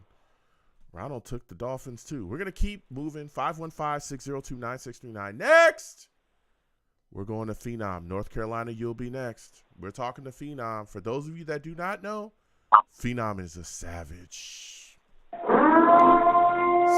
Savage! Phenom, I've been here talking all night with people. Zach Wilson is now the third quarterback on the New York Jets. Aaron Rodgers says that he was a scapegoat. What are your thoughts about everything that's been going on, man? Oh, I think we just lost Phenom. Okay, we're going to North Carolina. You're coming up. All right, you're coming on up. For those of you that do not know, that man from North Carolina, he's a savage. Savage!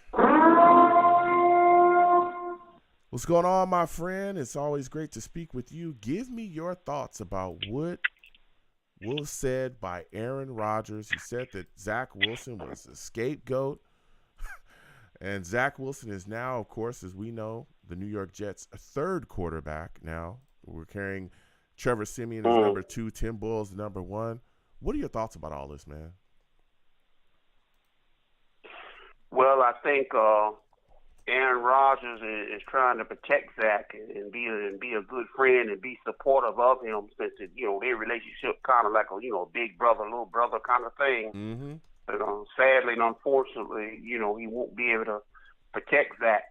And what it is when the team has made mistakes, when the errors of the team that breaks down, that's not Zach Wilson's fault. Mm-hmm. It's magnified. Just like any mistake he makes, it's magnified. If he takes an untimely sack or throws an incomplete pass, everything is magnified. There's a little margin for error at the current state of this team. I've been a fan. I told you the last time we talked, I've been a fan for a long time, over 40 years, and I've seen different Jet quarterbacks come and go. What it is, we need a leader of men, and unfortunately, Zach, it doesn't have that presence, that strength about him that the team can truly rally around, in tough times. Even Mike White is no more than a backup, but the players seem to respond so positively to Mike White. He was more like one of the guys, and I think, the teammates are trying not to rock the boat because Zach, he's on the team, he's a New York Jet, and they try to work with him, make him feel welcome, and try to suck it up and then support him and stuff because that's what's expected of them. But you know how it is when you deal with human relationships or you've been around people. Some people are just natural leaders, and some people tend to gravitate to. Yeah, and then there are others that just don't have that energy about them. And unfortunately, Zach doesn't have it. Whoever the next quarterback is, beyond Aaron Rodgers, good, thank God he'll be back next year. But after that, they're going to have to find a leader of men, someone who just has that energy and people rally around them. It makes a big difference. And, unfortunately, the Jets just don't have it. I just have to hope they respond to Tim Boyle. Hope they can rally around Tim Boyle and at least go out there and be competitive. I happened to get to see the Buffalo Bill game. I saw the second half of that, even though, since I work at the airport, I had to catch the rush home to get to see that game. And I got to catch it from halftime on, and it wasn't good. Yeah. It wasn't very good. It was shocking to see the defense break down. And the defense had been such a steward of the team and foundation throughout the year. We've all talked about how great the Jet defense has been, and they've done the best they can. But the standard has been raised. That's unrealistic. Expecting the defense to carry the team and score points. That's not how it works. The defense's job is to manage the game. Don't let the team get too far behind and try to get the ball back to the offense. That's what the defense's job is. And because of the state of the Jets offense, with injuries to the offensive line, and some of it is a lack of discipline, but untimely penalties like the Raider game, notably. And it seems like things are just compounded in such a way that it's gained momentum. And it's become like a weekly thing. Every week the team struggles, and you look around the NFL, you look at some of the scores, the other teams are actually scoring points and look like normal functional offense. And the Jets, meanwhile, have regressed. I've seen a regression over the last few years, and how they've, It has been mind-boggling to watch this offense, and it's not just I think that the part that bothers me the most is watching the tease of offensive drives that you believe they're going to end in points. They're looking good, they're moving down the field, and then the drive-killing penalties happen. That's what just throws me out the window. I cannot stand watching that. And so I understand, Zach Wilson, they've, Sulla came out and talked about they've made changes, which they didn't make enough changes, in my opinion, because Izzy should have absolutely had more carries. We should see Jason Brownlee more. We should see, guys more. But, they decided, hey, they're going to, go for it and sit Zach down. And Trevor Siemian is going to be the backup. And now Tim is the starter. And this is my next question for you.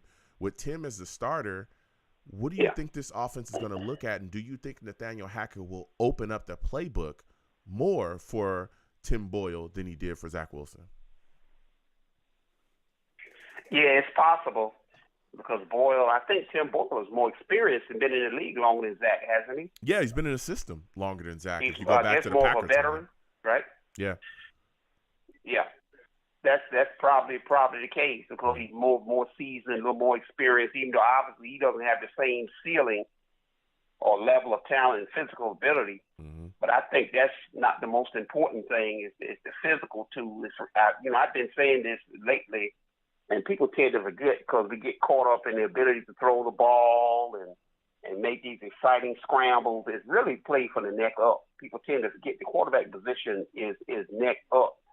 90% of that stuff in sports period is mental, and particularly the quarterback position. You know, you look at the history of the league, the Joe Montanas and all them, they play that stuff neck up. You know, Montana was under Bill Walsh.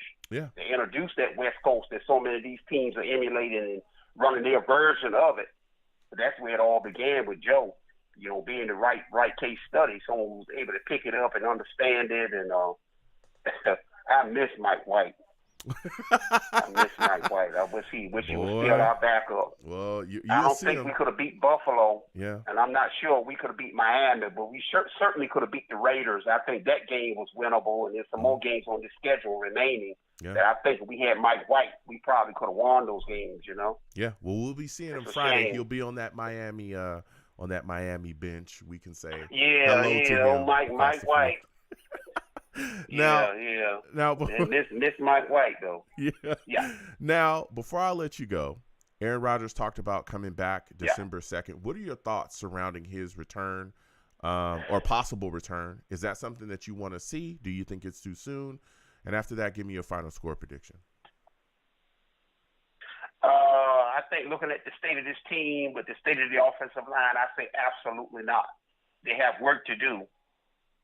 Looking at this team, they have some work to do. I think 2024 and 2025.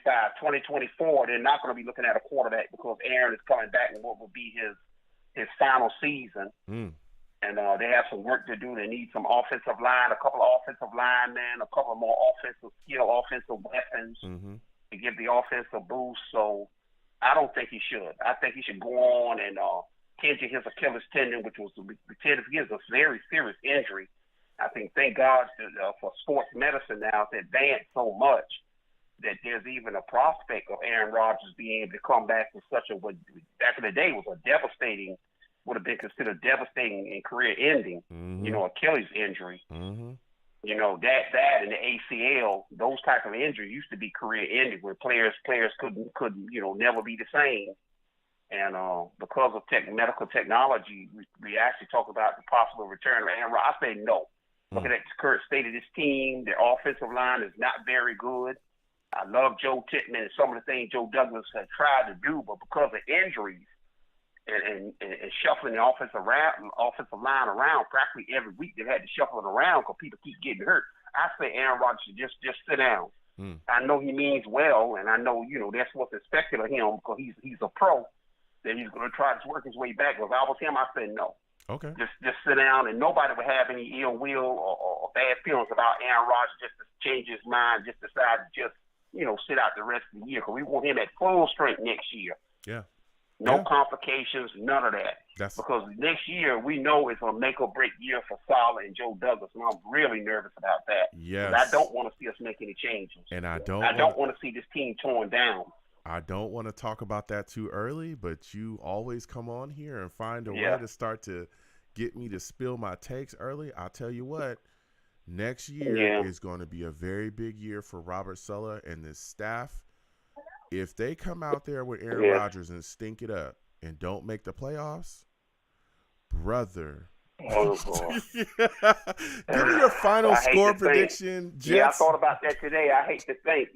Jets, Dolphins. Give me your final score prediction, please. Try to be optimistic. Come on. Looking at the tide of things, your last caller kind of hit it on the head. I'm hoping for at least one touchdown. And hopefully, I'm thinking possibly we could maybe with a new quarterback in there. You know how it is. The team tend to try to rally around a new face. Maybe we could scratch out a couple of field goals on top of that, get to 16 points. But I'm really worried about whether our defense, as good as it is, can shut down the Dolphins and keep them under that number. I think we can get to 16 points. One touchdown, three field goals. I think 16 points. Okay. I think we can get to that number, but then after that. I'm not sure. Give it to me. I'm thinking. Who do you think wins? Who do you think loses? The last caller said what? 24-16. I think that's the number. I'm kind of thinking as well. Okay, 24-16 Jets. Kind of close to that number. Dolphins? I think. Yeah. Come on. I think Miami. Oh. Yeah, I want to pick out guys.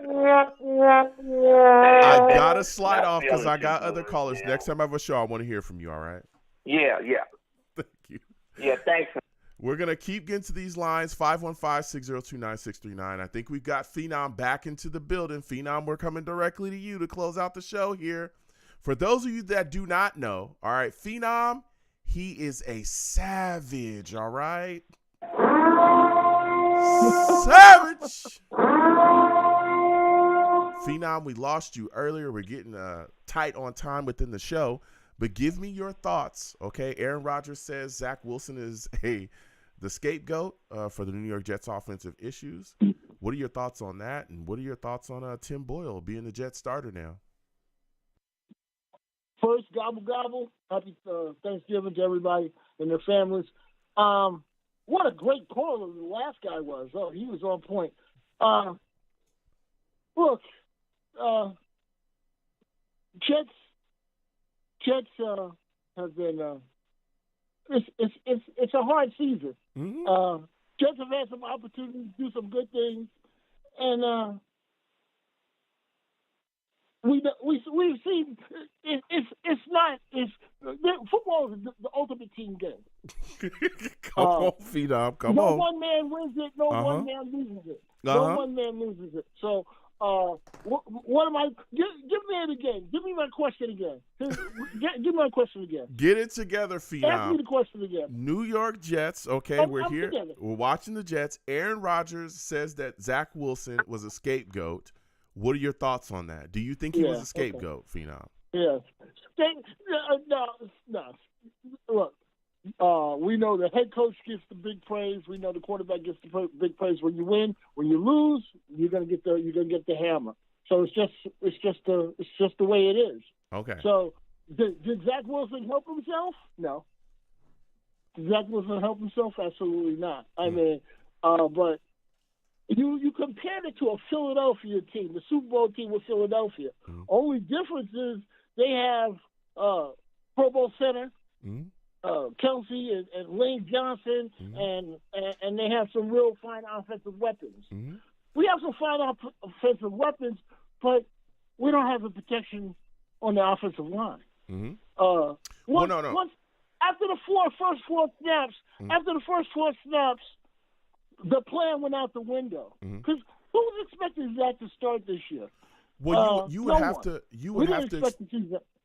Listen, Zach, I wasn't comparing the talent of Philadelphia. That Eagles team, they're very talented. They had other guys. I think Alshon Jeffrey was still on that team. Right. I was saying that the mentality here that if Aaron Rodgers is not playing and it's Zach Wilson, it's okay. We can just do whatever. We don't have to believe. We don't have to go out there and do our jobs.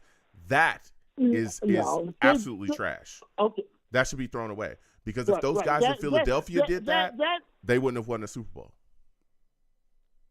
Oh, I agree with that thought. But we know, that first game, once Aaron Rodgers went out, that team played. They played the game out. They won the game. They found a way to win in the biggest moment where they could have all just called it in. Yeah. They didn't do that. The defense, we know, hasn't quit. They've been worn down. They've been worn down because we have an inept offense. But let's make no I can be clear that the Jets have one of the outstanding defenses in this league. Mm-hmm. At the end of the season, we're 50 years from now, we'll be talking about, nobody's going to see how great that defense played. Mm-hmm. But we know they played well. But so there's a lot of people at blame here. Mm-hmm.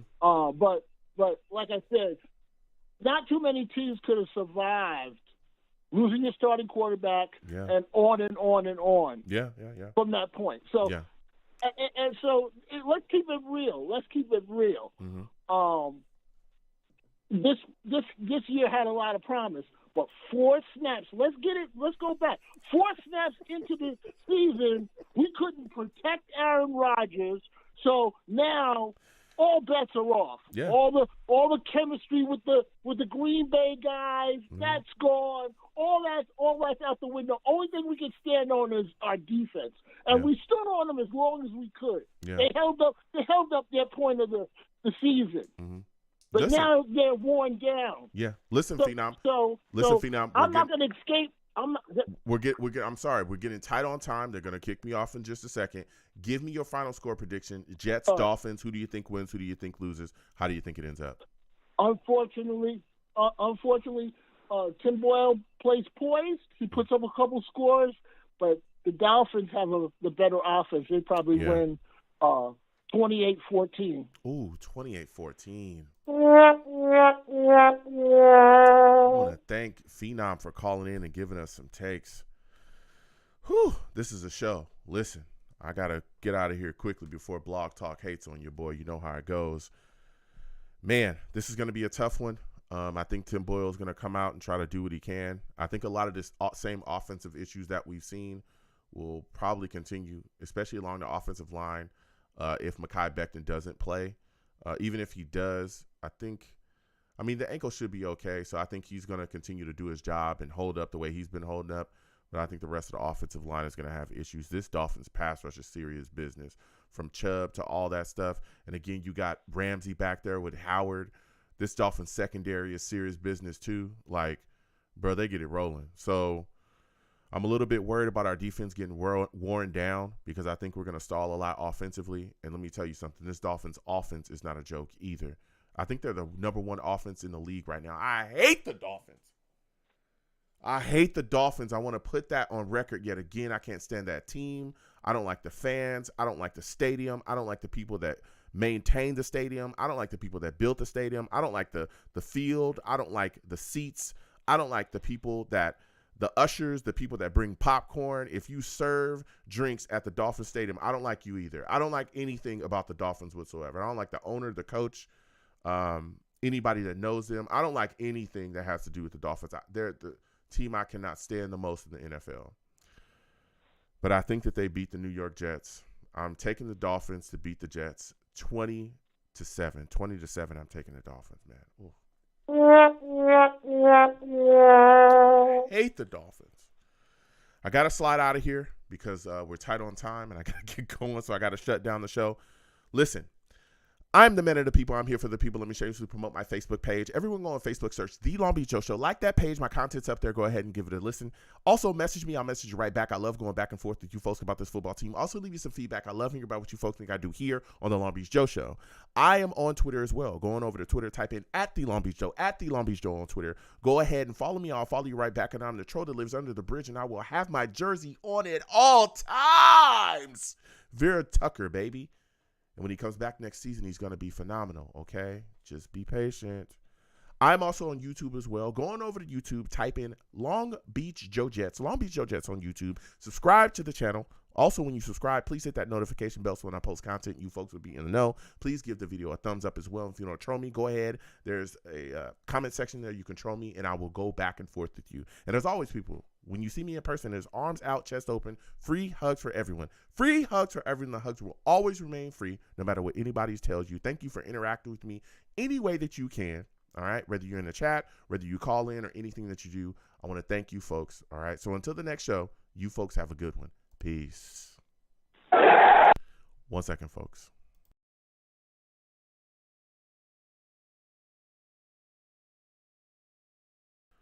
Whew, man. At the end of that show, quickly, listen, salutes to everybody, man. I appreciate y'all, all right? I appreciate y'all. It's a great show. I think I'm going to be able to watch the Black Friday game with y'all. I'll let y'all know for sure, though. This is going to be very, very interesting going forward.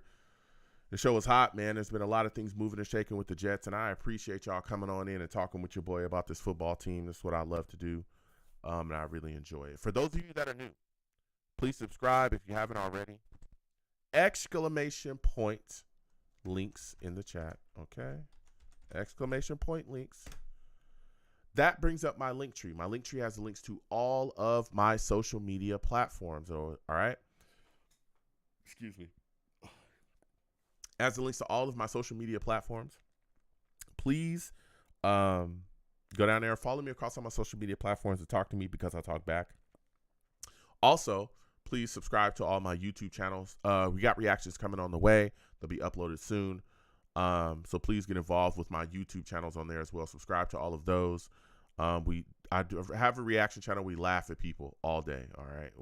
I like putting out my takes as well about a lot of things that's going on. So please get involved with that. So we have a lot of fun over there. And again, please subscribe to this channel if you haven't already. Hit that notification bell. Happy Thanksgiving to everybody. If I have not said that enough, I hope everybody enjoys their Thanksgiving. I'm going to be asking people about what the favorite dish, what favorite dish they had along their Thanksgiving meal. All right. So let me know. I want to hear that. If we watch that Black Friday game together, I want to know what the best dish of your Thanksgiving was. So make sure when you're tasting everything that you're tasting at your table, you keep in mind, Joe's going to ask me. So I want to make sure I let him know about this. All right. Avoid that stuff. Some of these people can't cook. Okay. I'm going to keep it real. I'm not my family. I'm good. You know what I'm saying? My grandma salutes grandma. All right. People in my family salutes. They know how to cook. There's a lot of people out here that don't. All right. So be careful and stay away from things that might have your stomach rumbling. All right. Not in a good way. Okay. Be careful out there. I want to see y'all back here. So, we're having a lot of fun doing this show. So please get involved. Again, the number to the show does not change. That will be the number of the show, 515-602-9639. So what happens, right, when I have shows during the week, there are generally at 7 p.m. Eastern. So when you call in, the lines for the show open at like 6:50. I think they open at 6:50. I've had people tell me they open before that. And the reason why they know that is because there's people that call in before 6:50 to get on the lines early in the show. As y'all saw tonight, we had callers. We cycled through. I listen to everybody, and I keep, but we got to keep it moving, especially when it's as hot because, Blog Talk it's only a 2-hour show, and Blog Talk be hating, all right? So don't even try to, go over 2 hours. So Blog Talk be hating. So, we get to everybody in a timely manner, though. And so that's how that's how a lot of people get on early consistently. They call in early. And it's not illegal to do that at all. It's very, very legal. So if you want to do it, go ahead. You can call in at 6:50 p.m. Eastern. My show starts at 7. I come on and I usually talk for just like 5, maybe 10 minutes, get my takes out, and then I get to the lines. I discuss what we're going to be talking about, and then I get to the lines, all right?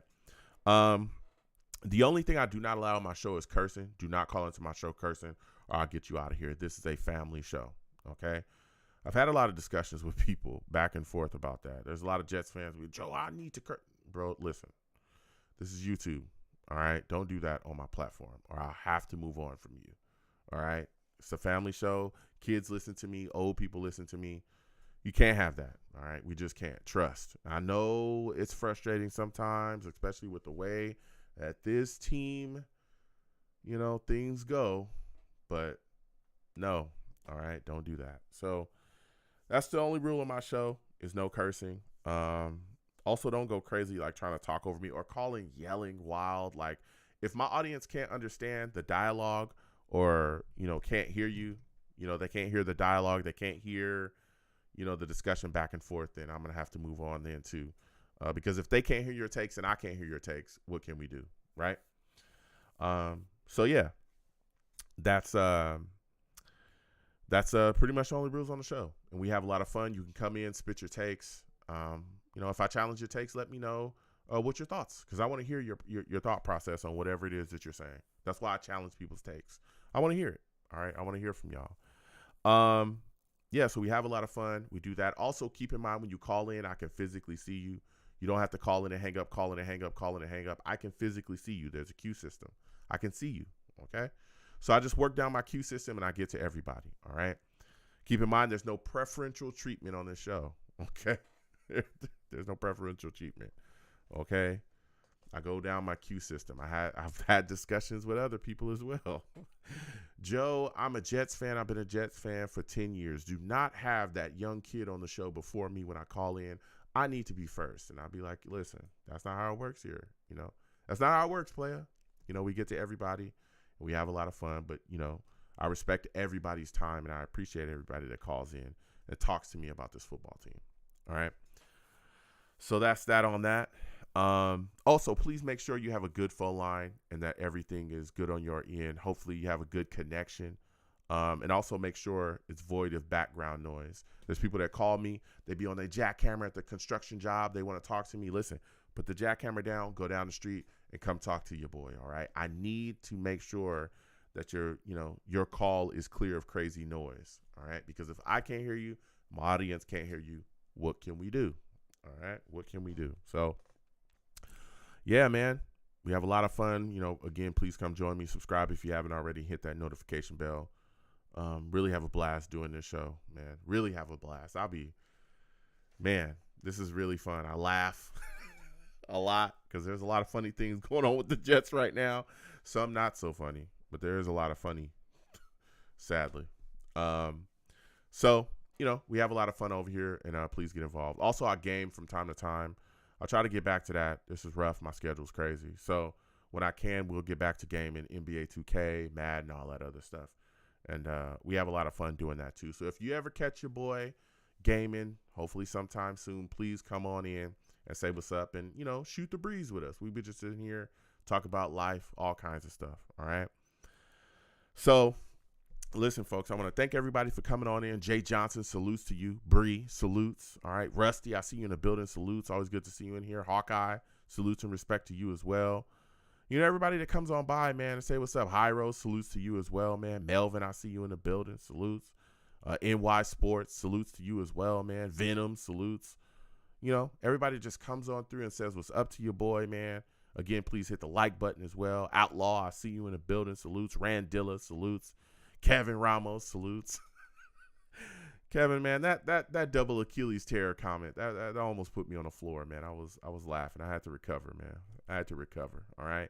Michael, salutes to you as well. Always good to see you in the building too, man. Salutes to everybody, man, that comes on by and just says what's up with your boy, man. And interacts. Dakota, always good to see you in here too. Everybody that comes on by, man, says what's up to your boy and gets involved in the show. Talks to me and, goes back and forth with the chat. I have a lot of fun, man, doing this here, and we have a blast. Again, I'll let y'all folks know if I'll be doing the upcoming game on Black Friday. I'm thinking I will. I think I'll have the time to do so, but I'll let y'all know earlier in the day, and we're going to have some fun. I don't know if we're going to do a radio show immediately after. I'll ask y'all that, but it's a late game. It's a really late game, and I know people on the East Coast, y'all got to do y'all thing. So, but excuse me. We're going to have a lot of fun. Please, please, please subscribe.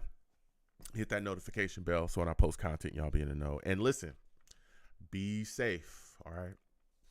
Be safe out here, man. The world is getting crazy. You know what I'm saying? Even, we got Thanksgiving coming up. There's a lot of people, that's a little wild out here, all right?